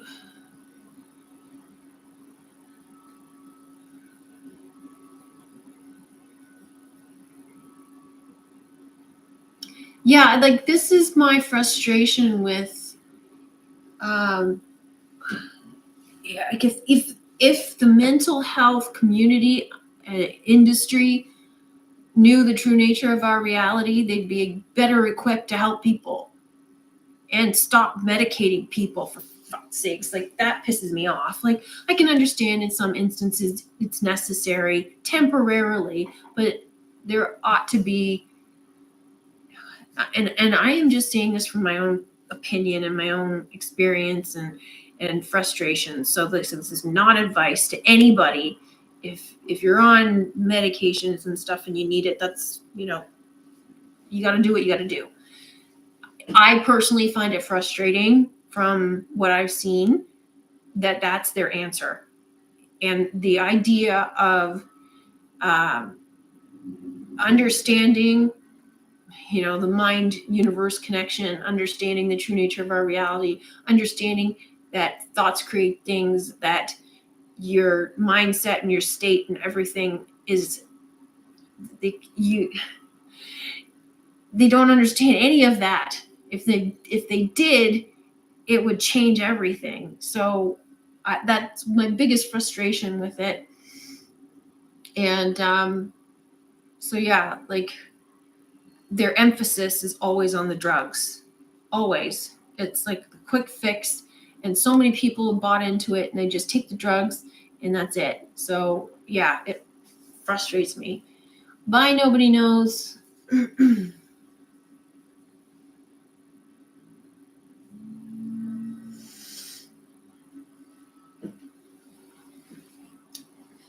Eternal being, I feel like there is nowhere that source God is not. Absolutely true. Everything is source communicating with you and your perception of who you are creating it. Absolutely agree. Thank you very much. Andrea, I do my version of sun gazing and grounding for tapping into source. Cool. Yes, eternal being, for me, it's about not forgetting that I am always connected to and to not allow the distractions of the world to get to me. Yeah, I mean, that's a really good one and a really powerful one, because it's so easy to get caught up in the distractions. Nature is how I talk with the universe, preferably. So you like go for walks and you talk to the universe while you're going for walks. Is that what you mean? But yeah, like I do that too. Like, I talk to it all the time. I will ask, just like, if I have a question, for example, because I know that you ask and you receive. So if I'm stuck on something, if there's if I get a message or street theater or something that I can't figure out, it's like, okay, I know this is a message. Can you give me more clarity? Can you send me some more clarity? And sometimes I get a message like earlier last Sunday night. I spilled hot boiling tea on myself and burned my foot, and it's pretty bad. And I was like, what the hell? Like, it was the strangest thing too, because I had poured the boiling hot water into my teacup, picked up the teacup, and I turned around like this. Never in my life have I ever spilled tea, coffee, or anything like this. I've never even spilled water like this. And so I had it out like this, which was still quite a distance away from my body. And then I watched the cup. I hadn't tripped on anything. I hadn't hit anything. I didn't stud it. Like, it's just a smooth move. And then all of a sudden, the cup went like this and spilled all over me. I was like, what the hell was that? It was as if it was possessed. It was as if it was like, oh, we got to tip this tea on Yolanda right now. Okay. I'm like, yeah, you could have done something else instead of burning my foot, because now my foot is just not pretty. And I got pretty feet. So I'm really upset about that. But, okay, it's probably a message or something. So what's the message? So I just sort of sat on it for a bit and thought, well, it will appear. So that's one thing that I do is like I put out, okay, what's the message? Send me some clarity. And if I'm not getting clarity or I feel like I need to talk or something, I'll sit down and automatic write. I get so much information through automatic writing. I make so many connections. I feel most connected through automatic writing and meditation. And I will talk through meditation. So, I talk to guides, which have helped me a lot. They help a lot in terms of making connections or seeing things clearer, seeing things that I'm asking, can I like tell me what's going on, or that sort of thing. Providing guidance, that's all that stuff is very helpful. Pharmakia, snake on the pole. Reverend Galileo, I was on many medications for many years, realized they were making things worse. 5 years ago, I got off all of them. Best thing I could have ever done. I do daily meditation, transcendental meditation. That's fantastic. Thank you for sharing your story. Yeah, there are some things that are good about it, but I do my best to avoid taking medication for anything. Even when I have a headache, I don't usually take anything for a headache unless it's really bad. So I don't like taking medication. I used to take it for allergies and stuff, allergy pills. They work, but I'm always concerned, is there some kind of side effect that I'm not going to be aware of that's going to happen? But allergies, sometimes I've had some really bad reactions and I have to take it. So I don't have a problem taking that. I know it works. I know it does the job.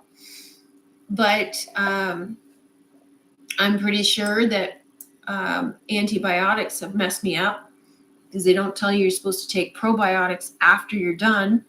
So I think it's messed up my gut system.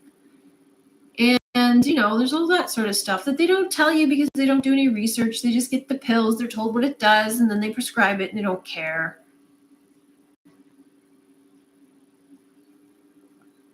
Ride a mountain bike, walk, sit. That's cool. Do you remember specifically what you were thinking about when the tea spilled? No, I don't. I was talking to somebody, and then I was putting on Love is Blind reaction videos, and I went to make myself a cup of tea, and it spilled on me. So yeah, I don't remember exactly what I was thinking. I don't remember anything specifically around it. There wasn't anything that stood out to me. So yeah, either it's a sign like I've been burned, it's a warning. And another thing was like spilling the tea is symbolic of spilling the tea, like saying too much or gossip, that sort of thing. But that's kind of like a big, it's like a serious wound to inflict on me just to give me that kind of a message. So it has to mean something pretty serious, I think.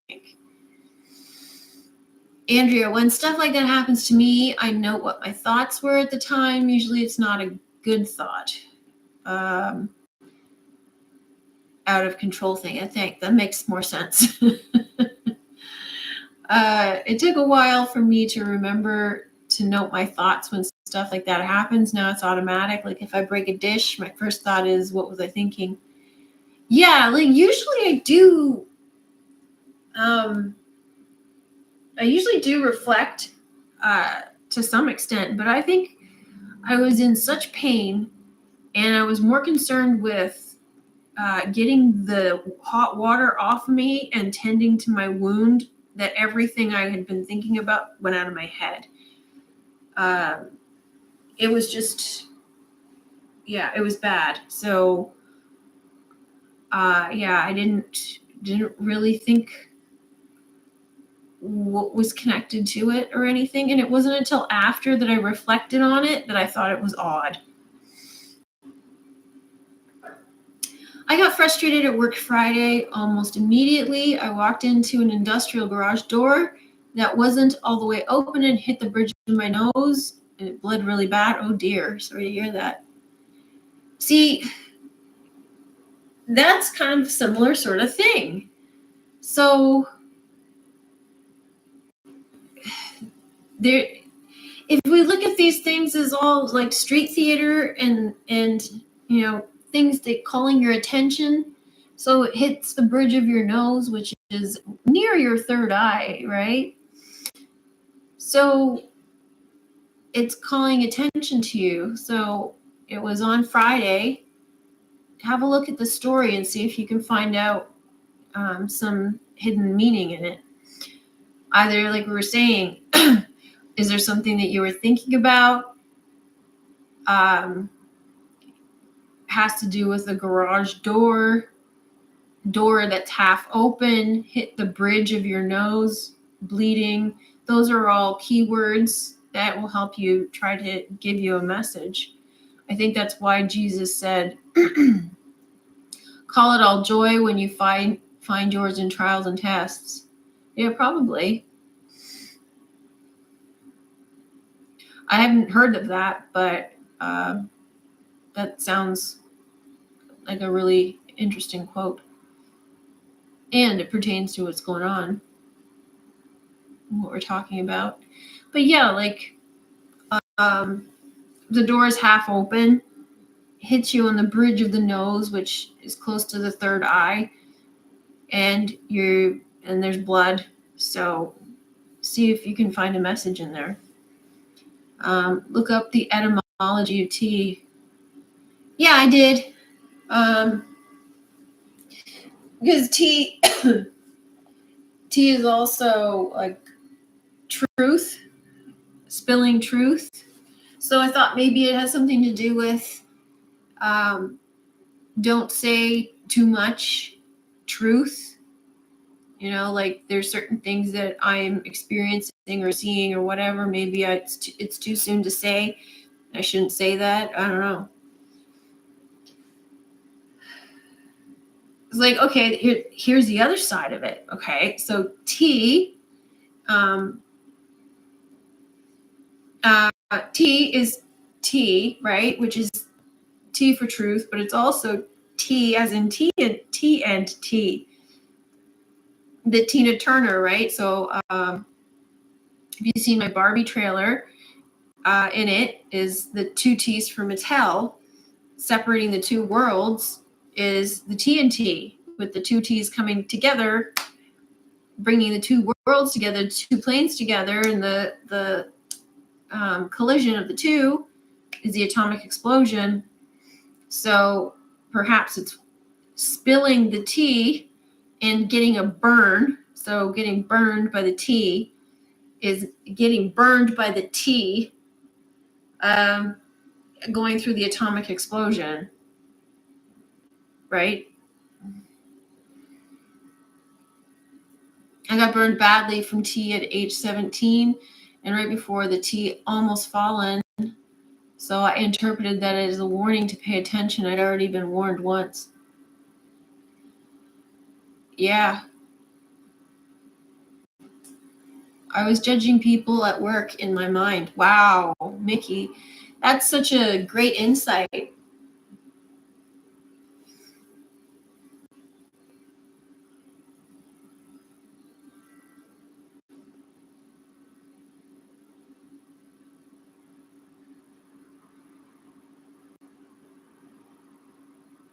Maybe, okay, so then if that's what you're doing when you got hit, so the door is half open and it hit you here. So perhaps it's to say the door's half open, but this is what's holding you back. The self-talk is holding you back. Yep, that's what I'm talking about. I'm either processing anger or judging when I break a dish, usually some dumb, repetitive thought. Wow, that's really insightful. I don't recall saying anything. I don't recall saying anything negative or anything like that. And I went over because I was on the phone. I was on the phone with somebody. I don't recall saying anything overly negative.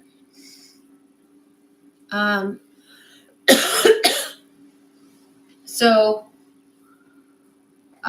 yeah, I went over that conversation, and but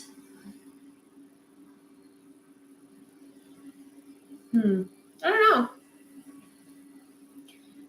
I read the big something. There's a heart in front of your comment, so I can't tell what it says. But I wear the big something now, a reminder. We all fall. The big sore. Oh, we do. We all fall short. I mean, it's not an easy journey. It's hard. Like, we're steeped in this negativity. We're steeped in this lower consciousness, this low mind. It's not easy to get out of it. So yeah, it all of this stuff there to help us. Another time I injured my middle finger a few days before, and I was scrubbing a pot and upset with someone who had wronged me. I guess I got a little aggressive with the pot and re-injured my finger, and now it's permanently bent. Oh no. Yeah, I wasn't mad at anybody. I wasn't thinking anything about people or anything, not that I can recall. Anyway, it was a week ago now, so I don't remember all the details, but. And I was walking into the garage. Yeah.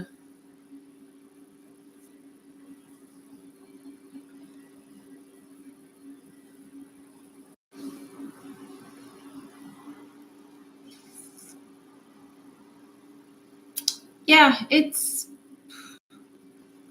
bizarre. It was, to me, it was like another street theater type of thing, or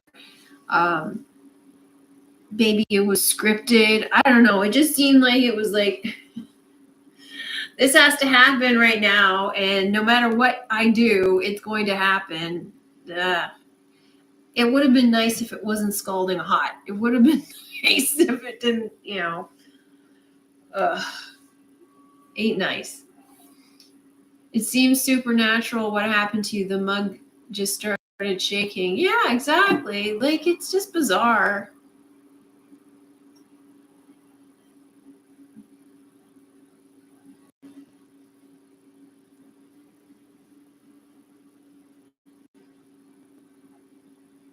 Yeah. So I don't know. Anybody else have any odd experiences like that happen to them?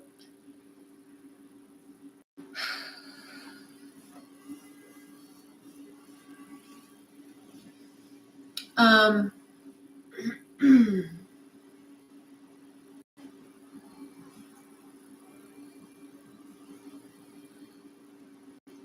guess not.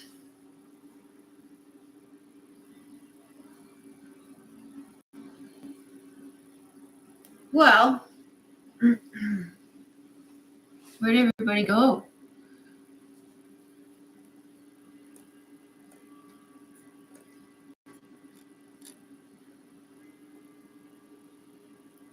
I had a meditation teacher tell me she started to fall backwards on the street and felt a hand push her upwards so she wouldn't fall. No one was behind her. Wow. Wow, that's really interesting. Recently, a woman told me she felt a hand push her from behind in bed and no one was there. Wow, that's fascinating. Anyone else have experiences like that? It's like, I've heard of stories like this too, where there's, um, I guess you say angels, or, whatever we call them to rationalize, to protect us or keep us in certain situations, either keep us from harm or put us on the path or something. So there was another moment where, kind of a similar situation. It was watching Once Upon a Time, and there was a situation where the evil queen, who, she was aware of who she was, but her son was not. And so her son wanted to date this woman, and I don't remember the reason why, but the evil queen, she's like interfering in his relationship, and he doesn't know why. And so she steers the woman away from dating him. And I thought about it, and I thought, well, these sorts of things happen to us all the time, and we get upset about it because it's like, well, what right do you have to interfere? And it's true, but these things happen for a reason. And in my own experience, I've had situations where people poke their nose in and interfered, and it's like, what the hell? Like, it's not your place to interfere. And now I see it in a different way. I see it as, these are people keeping us in our story. So, but it also works the other way too. So whether it's steering you away from something that you think you want, or it's steering you towards something, it's basically the same thing. It's these NPCs or characters in your story are helping to play out your story. So like, if you want to look at it in terms of manifestation, and Wayne Dyer says, like, let all the cooperative components come together to orchestrate my manifestation, that's kind of what it is. It's like, you have a set story, or you have a desire that you want fulfilled, and all the cooperative components, like these little, either the men in red from Don't Worry Darling, or the men in black, whatever you want to call them, the men in the hats from I forget that movie name, but Matt Damon's in it, where they're orchestrating to keep you in line in your story. And you can have, an opinion about it, whether you like it or not. Excuse me. It doesn't really matter, because their role is just to serve the function of, this is the story that you dictated that you wanted, so we're going to put you on that story. And if you ever find out about it, you either like it or you don't like it. It's like, say, a friend, like, your friend could either interfere and hook up with your love interest and take them away from you, and you're like, well, what kind of friend are you? But maybe they're doing you a favor because you find somebody better. Or your friend could find somebody and match you up with that person and be a really good friend. Or they could match you up with someone who's really bad for you and not be a good friend. So there's a lot of ways that can play out.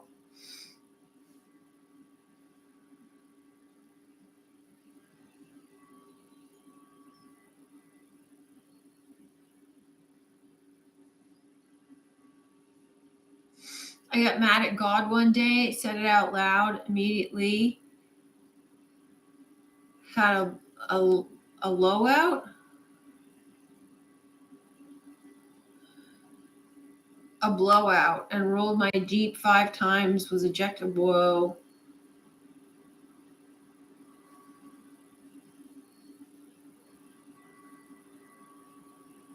Were you okay? That's kind of dramatic. I mean, I think a lot of people have been mad at God and not have had that happen. That's That's scary. But maybe there's a reason you're getting these powerful messages, because it's a really strong interaction.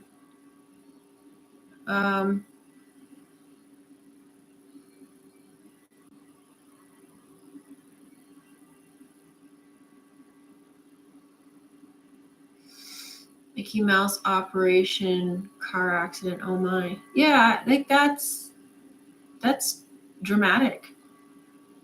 So yeah, I think there's a reason it's universe trying to get your attention. I hope you're okay after that.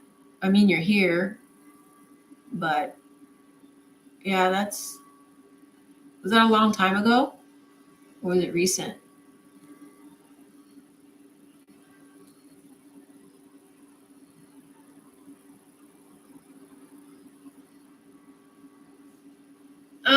Going back to the woman on the back, like the hand. I don't think I've ever had that kind of experience, but I have had the experience of feeling that that I'm taken care of and protected, kind of no matter where I wander. And I have talked about that before. And I've talked to quite a few people who are on the ascension path, and they're like, yeah, there's a lot of stuff I've done that's really stupid, and I'm kind of like shocked that I'm not dead 100 times over. and like, for how scary this world is, yeah, there's a lot of times where you get yourself into trouble and you're just like, I don't know how I got out of that. But yeah, like there's a lot of experiences that I've had, excuse me, that it's like, how did I get out of that? How did I? There was either somebody there to help me out, or I just left, or so I don't know, sometimes it's bizarre. No, spent a lot of time in a trauma center. Yikes, I'm sorry to hear that. That's, oh. What were you mad at God for? I don't think it was such that you're mad at God, period, but what were you mad at him for? Him. You know what I mean? Glass in your eye. Oh dear. Are you okay now?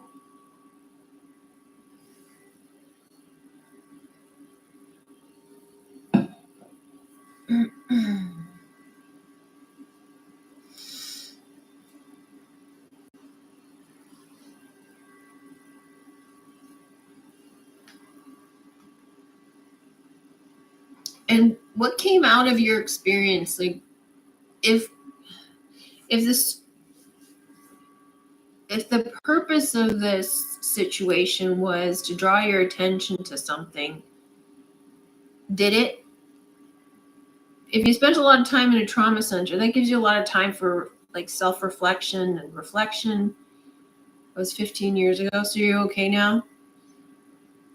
So did you come out of this experience having had some kind of epiphany or shift or something? Did something dawn on you, or change your perspective on life, or like something?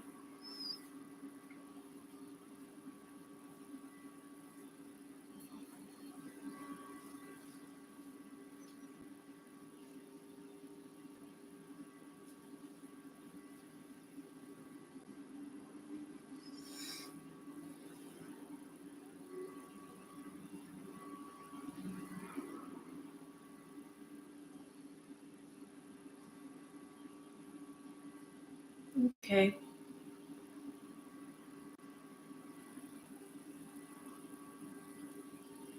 But yeah,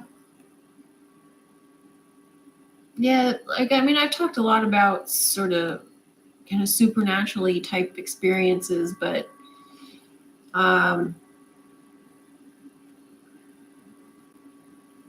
yeah, it's I don't really want to repeat myself, but I find them fascinating. So I was going to ask something.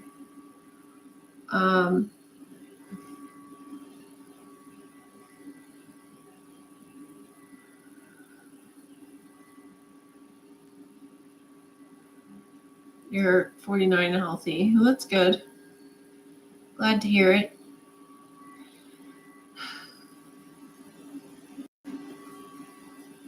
My friend and I saw a glass bong fall to the ground and break. I went to pick it up and it was intact. We were both in shock, and it was her husband's favorite. Wow, eternal being. That's interesting. You saw it break and it wasn't broken. That's interesting. Anybody else have like sort of glitchy moments? God wants gratitude. That's what you learned from the experience?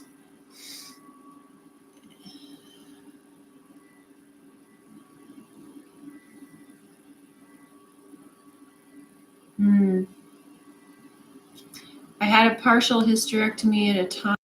I had an unrequited love situation with a twin flame.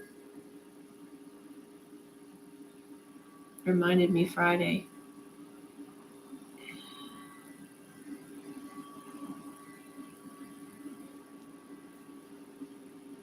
Yes. Anybody have any like matrixy, glitchy type experiences?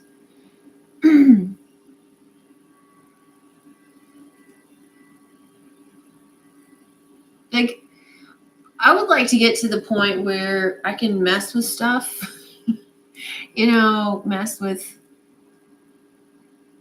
reality some way, sort of bend time, or, I mean, I guess I have to some extent bend time. I mean, it depends on how you look at it, because it's like,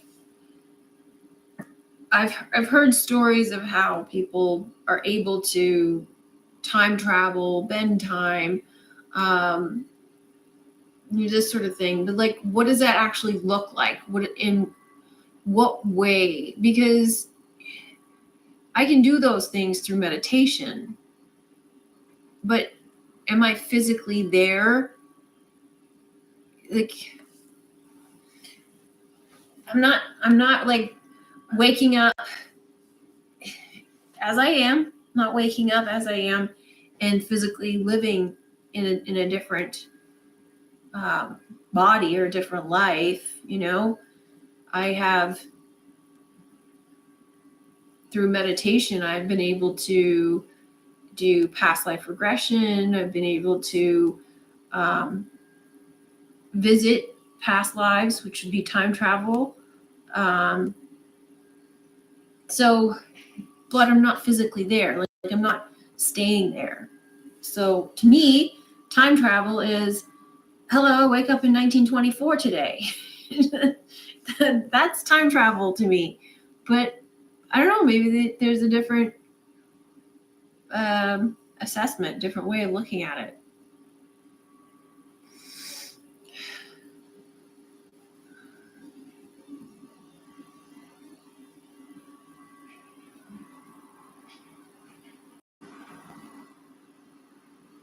Sun Tzu, I thought there was more to your story.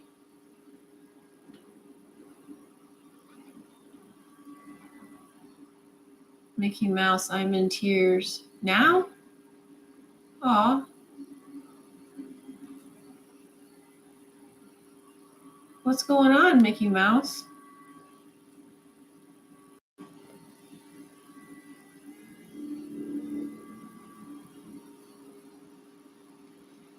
Eternal being, bending reality sounds fun to me as well. Why not?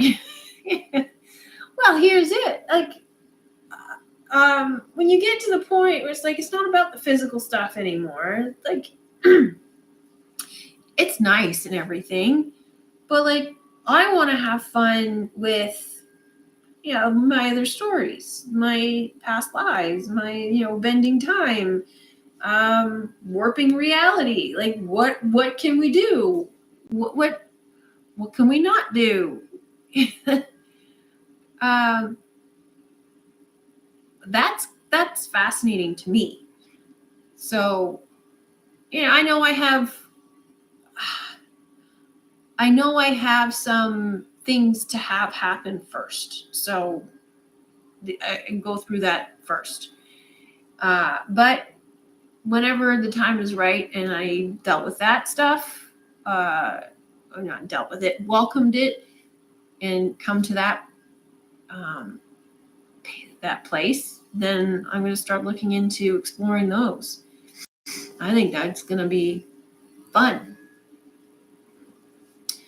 I had a weird glitchy moment the other day at work. Someone mentioned that they want to buy a lamp that slowly wakes them up.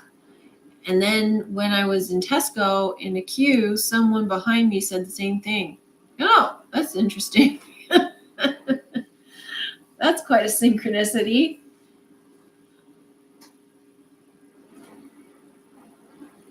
Well, I mean, it's funny too, because it's like, I ask about glitchies, and it's like, kind of everything is glitchy. Because, we're in a territory where I talk about the TV talking to you, so that's kind of glitchy. But whatever. I still think it's fun. There's more to my story. Sorry, it's interesting. My reproductive system hit at a time I felt I was meant to be with this person but could not be. My twin soul introduced to me in a dream before I met him. That's really cool. Yeah, sorry to hear about your situation. That's really upsetting.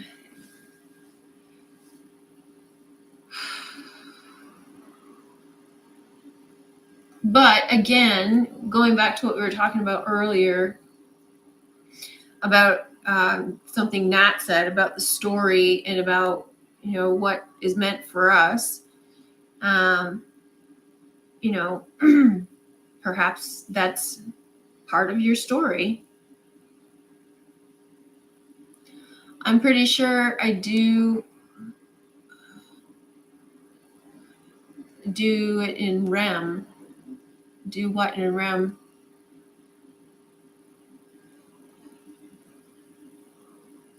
Bend time? Is that what you're talking about?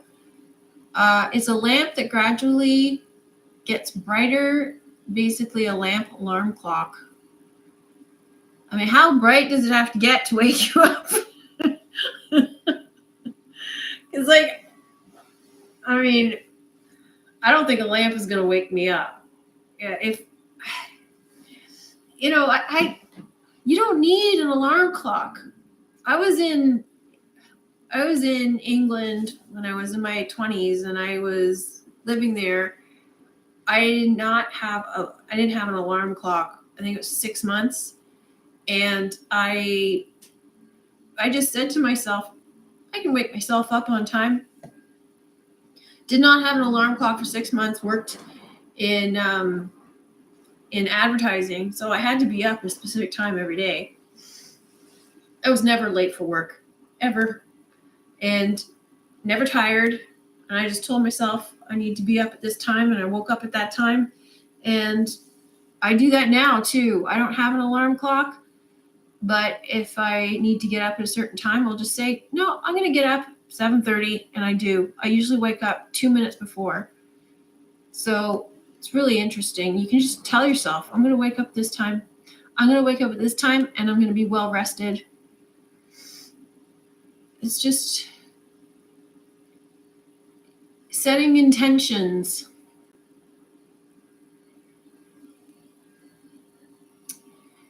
Which school? Yeah. Okay, I guess you could look at it that way. Yeah. Mickey Mouse. I realized that the universe had to remind me Friday to not have bad thoughts. Well, I guess it depends on how bad the thoughts are, because it's not terrible to have bad thoughts, but yeah, I guess the universe is reminding you of certain things to be mindful of and to love your fellow man type of thing. Appreciation, like you said. But yeah, I'm saying that it's not entirely bad to have bad thoughts, in the sense that don't punish yourself if you do. And because that in itself is a bad thought, because you're beating yourself up, right? So God is not, God in this, in the God sense, doesn't care. God is unconditional love. And when you don't like something about yourself and you beat up on yourself, God's not doing it, you're doing it. So that's you having separation from God and not seeing yourself with unconditional love.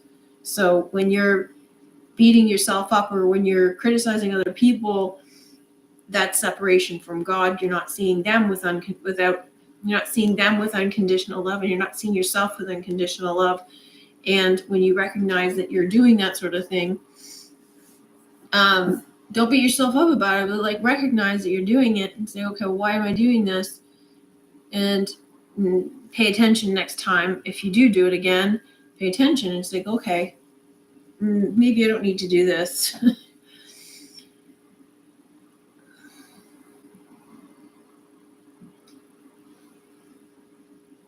I had a dream last night. I was driving through a cornfield while my cat was on my lap, and I couldn't find the brakes, and I feared I was going to crash. I woke up and my cat was sleeping on top of me. Oh, wow.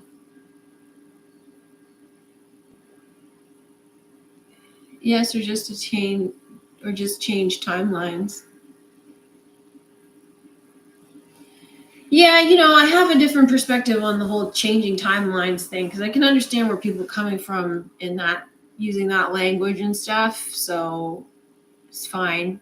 I don't really see it that way, but I can understand why that language is used. So I don't have a big problem with it anymore.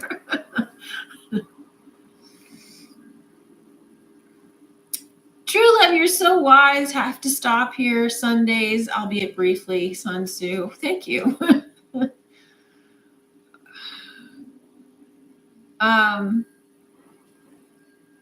Yeah, I had a dream. I don't know about you guys, but have your dreams been changing at all? Like the quality of the dream, the things you can do in a dream. Is it more vivid? Does it feel like sometimes I've always been a dreamer. Like I will remember my dreams in vivid detail. I've always remembered my dreams when I wake up. I mean, sometimes they fade away pretty quickly, but I usually remember them. And I've noticed that some of the quality of it has changed. The way that I experience dreams has changed. And some of the details have changed. The things that I can do in dreams, the things that I focus on, things that happen in dreams, where they take place. Yeah, anybody else notice some changes in your dreams? So,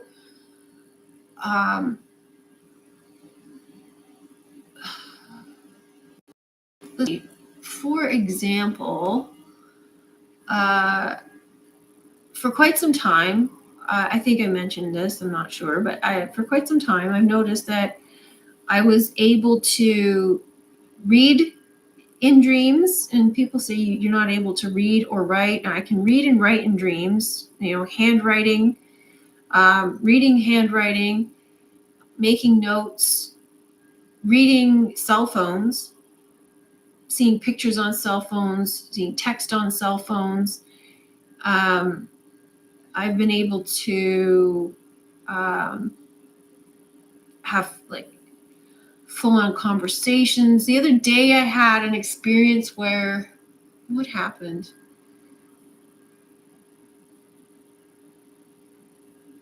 Oh, I cried in my dream. I don't think I've ever cried in a dream. I've been scared, and I have been worried, I guess, or anxious. Like, say if I was late for work, or I was at work and realized I hadn't done an assignment. So I would have anxiety about it. But I don't think I've ever cried in a dream. And in this dream, I cried, and I've been more reflective, where I'm looking around, asking questions about things. So I would be somewhere, and I'd be like, okay, why is that desk over there? I don't remember it being there. And why is this person in my desk? And oh, right, I don't work here anymore. I left like 6 months ago or whatever. So like the story's all there. It's and I'm questioning it. It's very odd. And then it's like I have all the details. I have all the details about my story, my history, why I don't work there anymore, where I sat in my desk. And I know all of these people. Some of them are people that I used to work with in the real world, and I can tell that they're those people in my dream. And running around doing something, and I'm like, okay, well, shouldn't I be at work or whatever? Having all of this stuff running in my head at the same time as doing whatever it is I'm doing in the dream. And I find myself asking a lot of questions. I find myself reflecting a lot. Like the the dream I had where I cried, I had an interaction with my mom, and I reflected on that interaction, and I felt sad, and I started to cry. And I thought, this is odd, when I woke up. So yeah, like slightly different things happening. Wayne Dyer tells a story about walking down a street and falling in a hole several times. When you figure out who you are, you go down a different street altogether. Loosely put, his version is better. uh,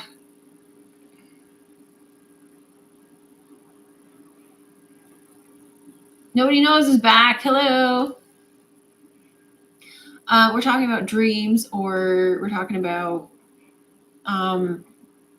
well, we were also talking about signs and things that happen to us to get our attention, like my burned foot. So we were talking about that too.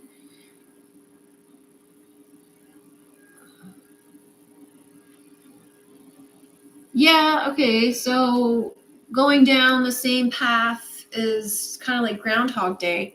It's like you keep doing the same thing over and over and over again, and then you realize who you are, and it's like, well, I'm not going that way anymore. I know I can go this way. It's a totally different approach to life, isn't it?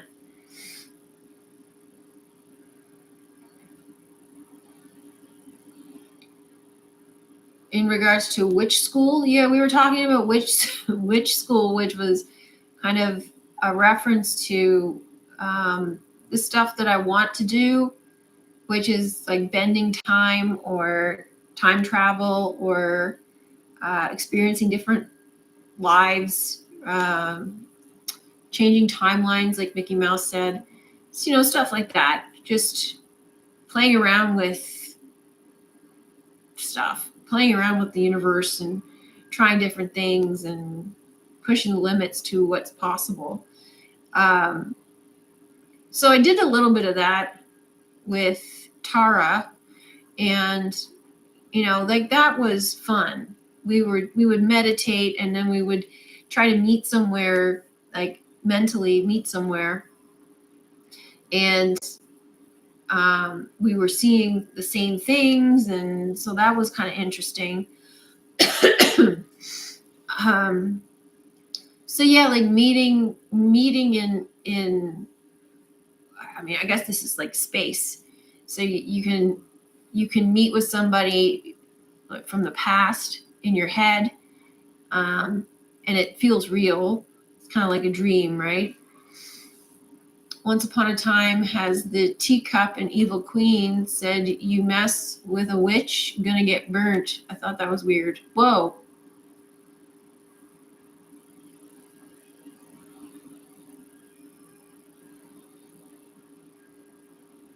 Yeah, that's interesting. I haven't been messing with a witch, though. I haven't been doing any of that.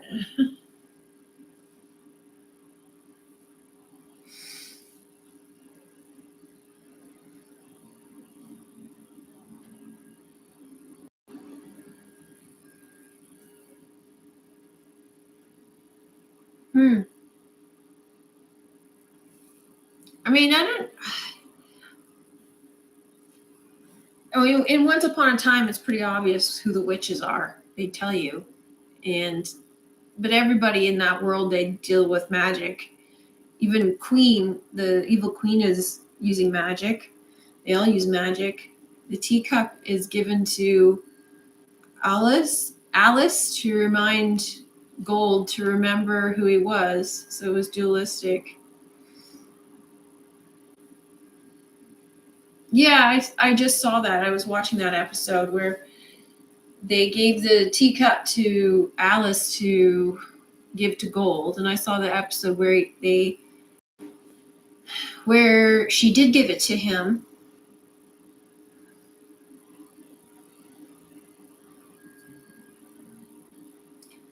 Yeah, Glenda the Good Witch. She was a good witch. So um, there's what's known as white magic and dark magic or black magic, but isn't magic just magic?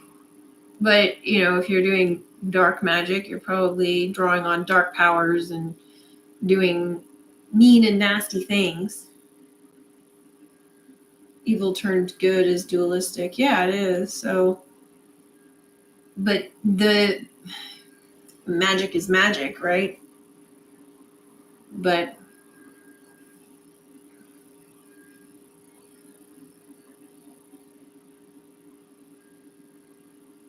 hmm,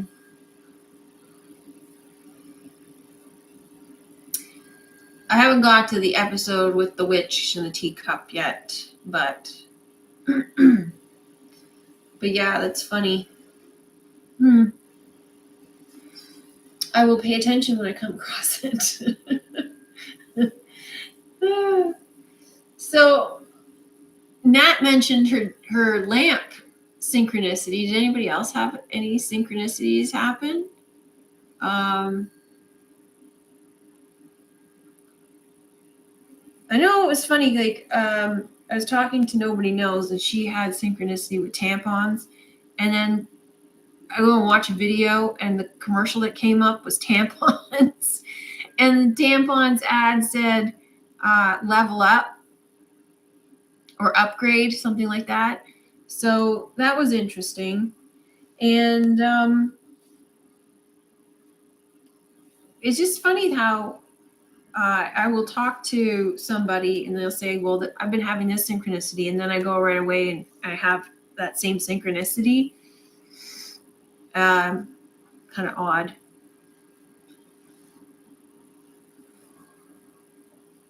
I'm not sure if it's in the last 3 episodes though. Yeah, I'll get there eventually.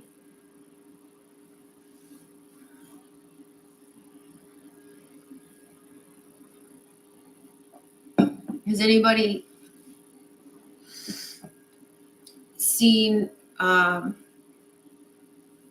had a show that they're watching that's particularly revealing? I know somebody in Discord mentioned the Lego movie, which I've seen, but I'm talking specifically about TV shows. Um, the other film I watched,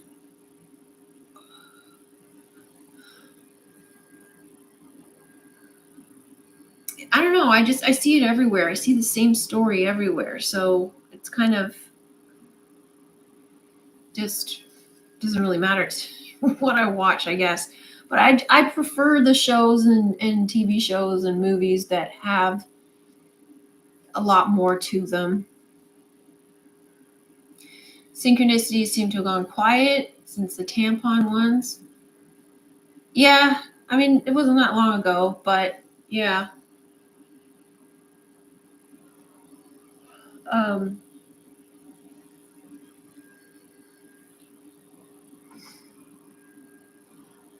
I'm planning a visit to Maui in November. Every time I turn around, I'm seeing something about Hawaii, from clothing to TV shows. Um, are you planning to visit the site, Lahaina? I have seen The Good Place. Yes, Reverend Galileo. That's really good one. Yes, good recommendation for sure. I work in a chippy, basically fish and chip shop, and sometimes I'll look at a new customer and guess what they're about to do,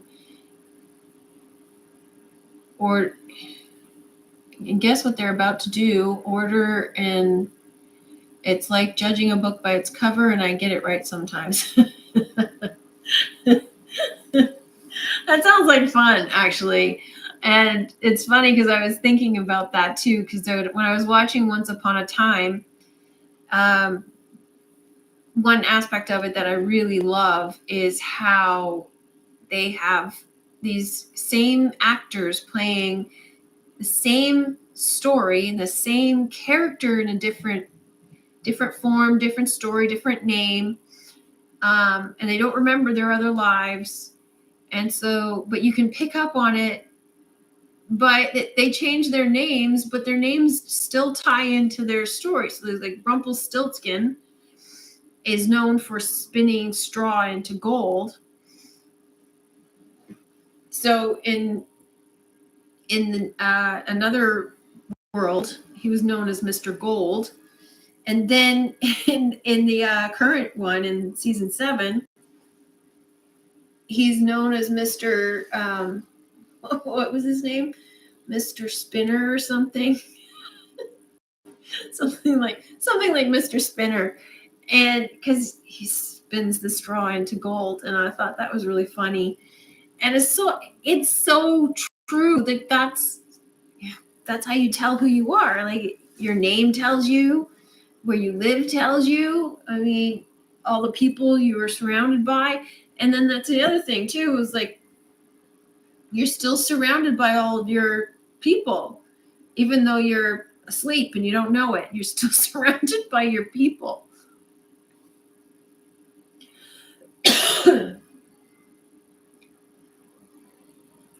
Not much you can really order in a chippy. Yeah, it's pretty limited. Yeah, but still. Eternal Being, I'll be there. Yes, my friend, I'll be staying uh, with lives near there.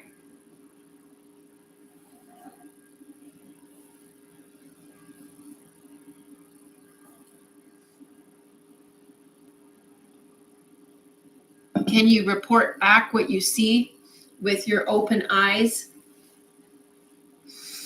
I mean, it's been some time, but it's still ongoing. So you being from there and you having open eyes, it'd be interesting to have your perspective if you would like to share. So it's 4:35. We got 25 minutes. If you've got final comments, subjects that you want to talk about. Um,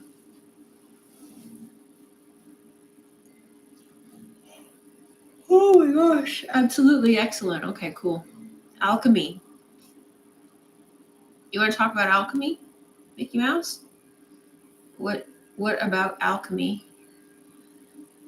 Um,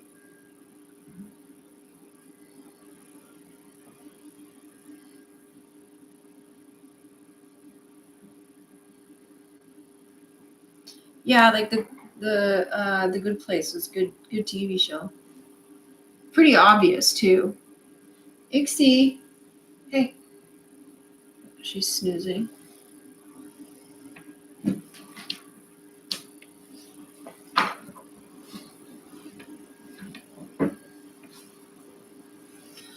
Um,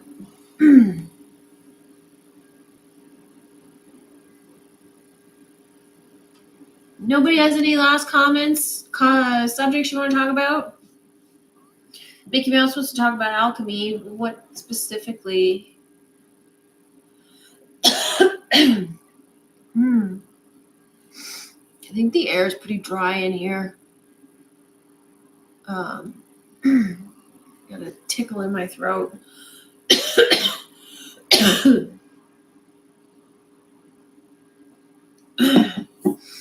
Goodness, you remember when I started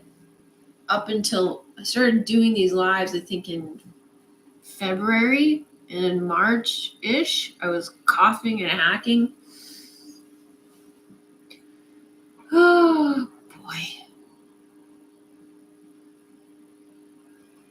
Nope, nobody has anything to say? All right, well,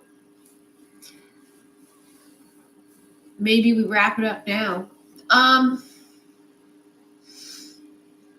Yeah, so, nope. Okay, well, we'll just wrap it up now then. Yeah, so for those of you who are members, thank you very much. I appreciate your support. If you'd like to be a member of my website and support this channel and support the work that I do, I really appreciate it. You can go to my website, truelove.com/membership, and become a member. There's a lot of extra content that you have access to that is not available on my channel. And you can also join free as a website member, but there's no access to additional content. I do send out a newsletter to everybody, so you get that. You do get access to the content in advance, commercial free, and there's additional content for the next tier up. But also, it helps to keep my channel going, helps to keep me supported, and allow this content to be released to the public. So, a lot of people some people have made some suggestions of movies and TV shows they'd like me to review or do a decode on. I do have a lot on the go at the moment, so it will take some time for me to get to anything else. But I do sort of stick it on a board and keep my mind on it. And if you're not in the Discord, you can join the Discord. It's free. It's a great support system. It's also a great place for you to exchange ideas with people who are where you are. And yeah, there's a lot of great, like-minded, kind-hearted people in there. Straw and gold, physical or spiritual? Yes, it's physical to spiritual for sure. It's alchemy, indeed. Okay, gotcha. Diamond is created by pressure and heat. Indeed.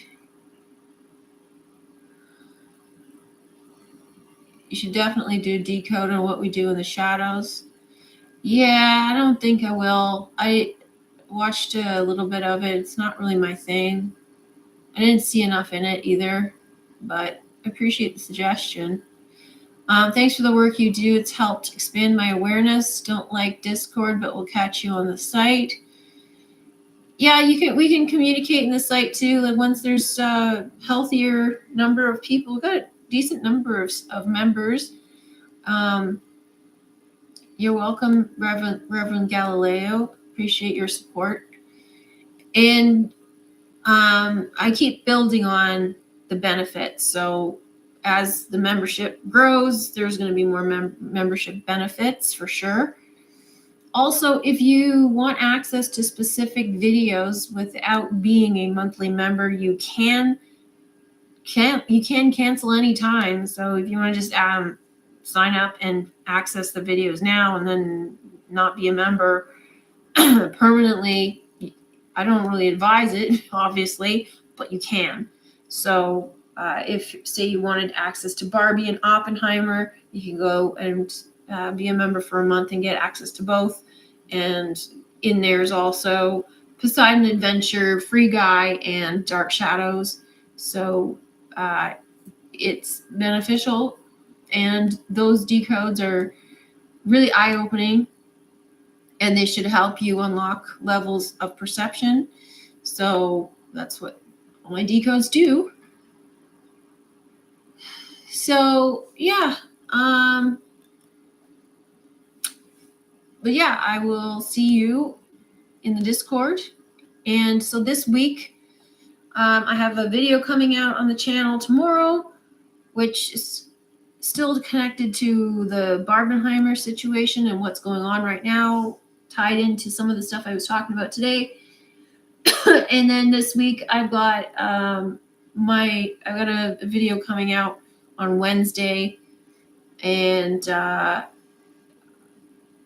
that will be, as usual, coming out on Wednesday. So yeah, look for them. And other than that, have a good week. Thanks for participating today. I appreciate your comments. It was a good, lively chat, and appreciate your insights. Enjoy your weekend and have a good week. Bye, everybody.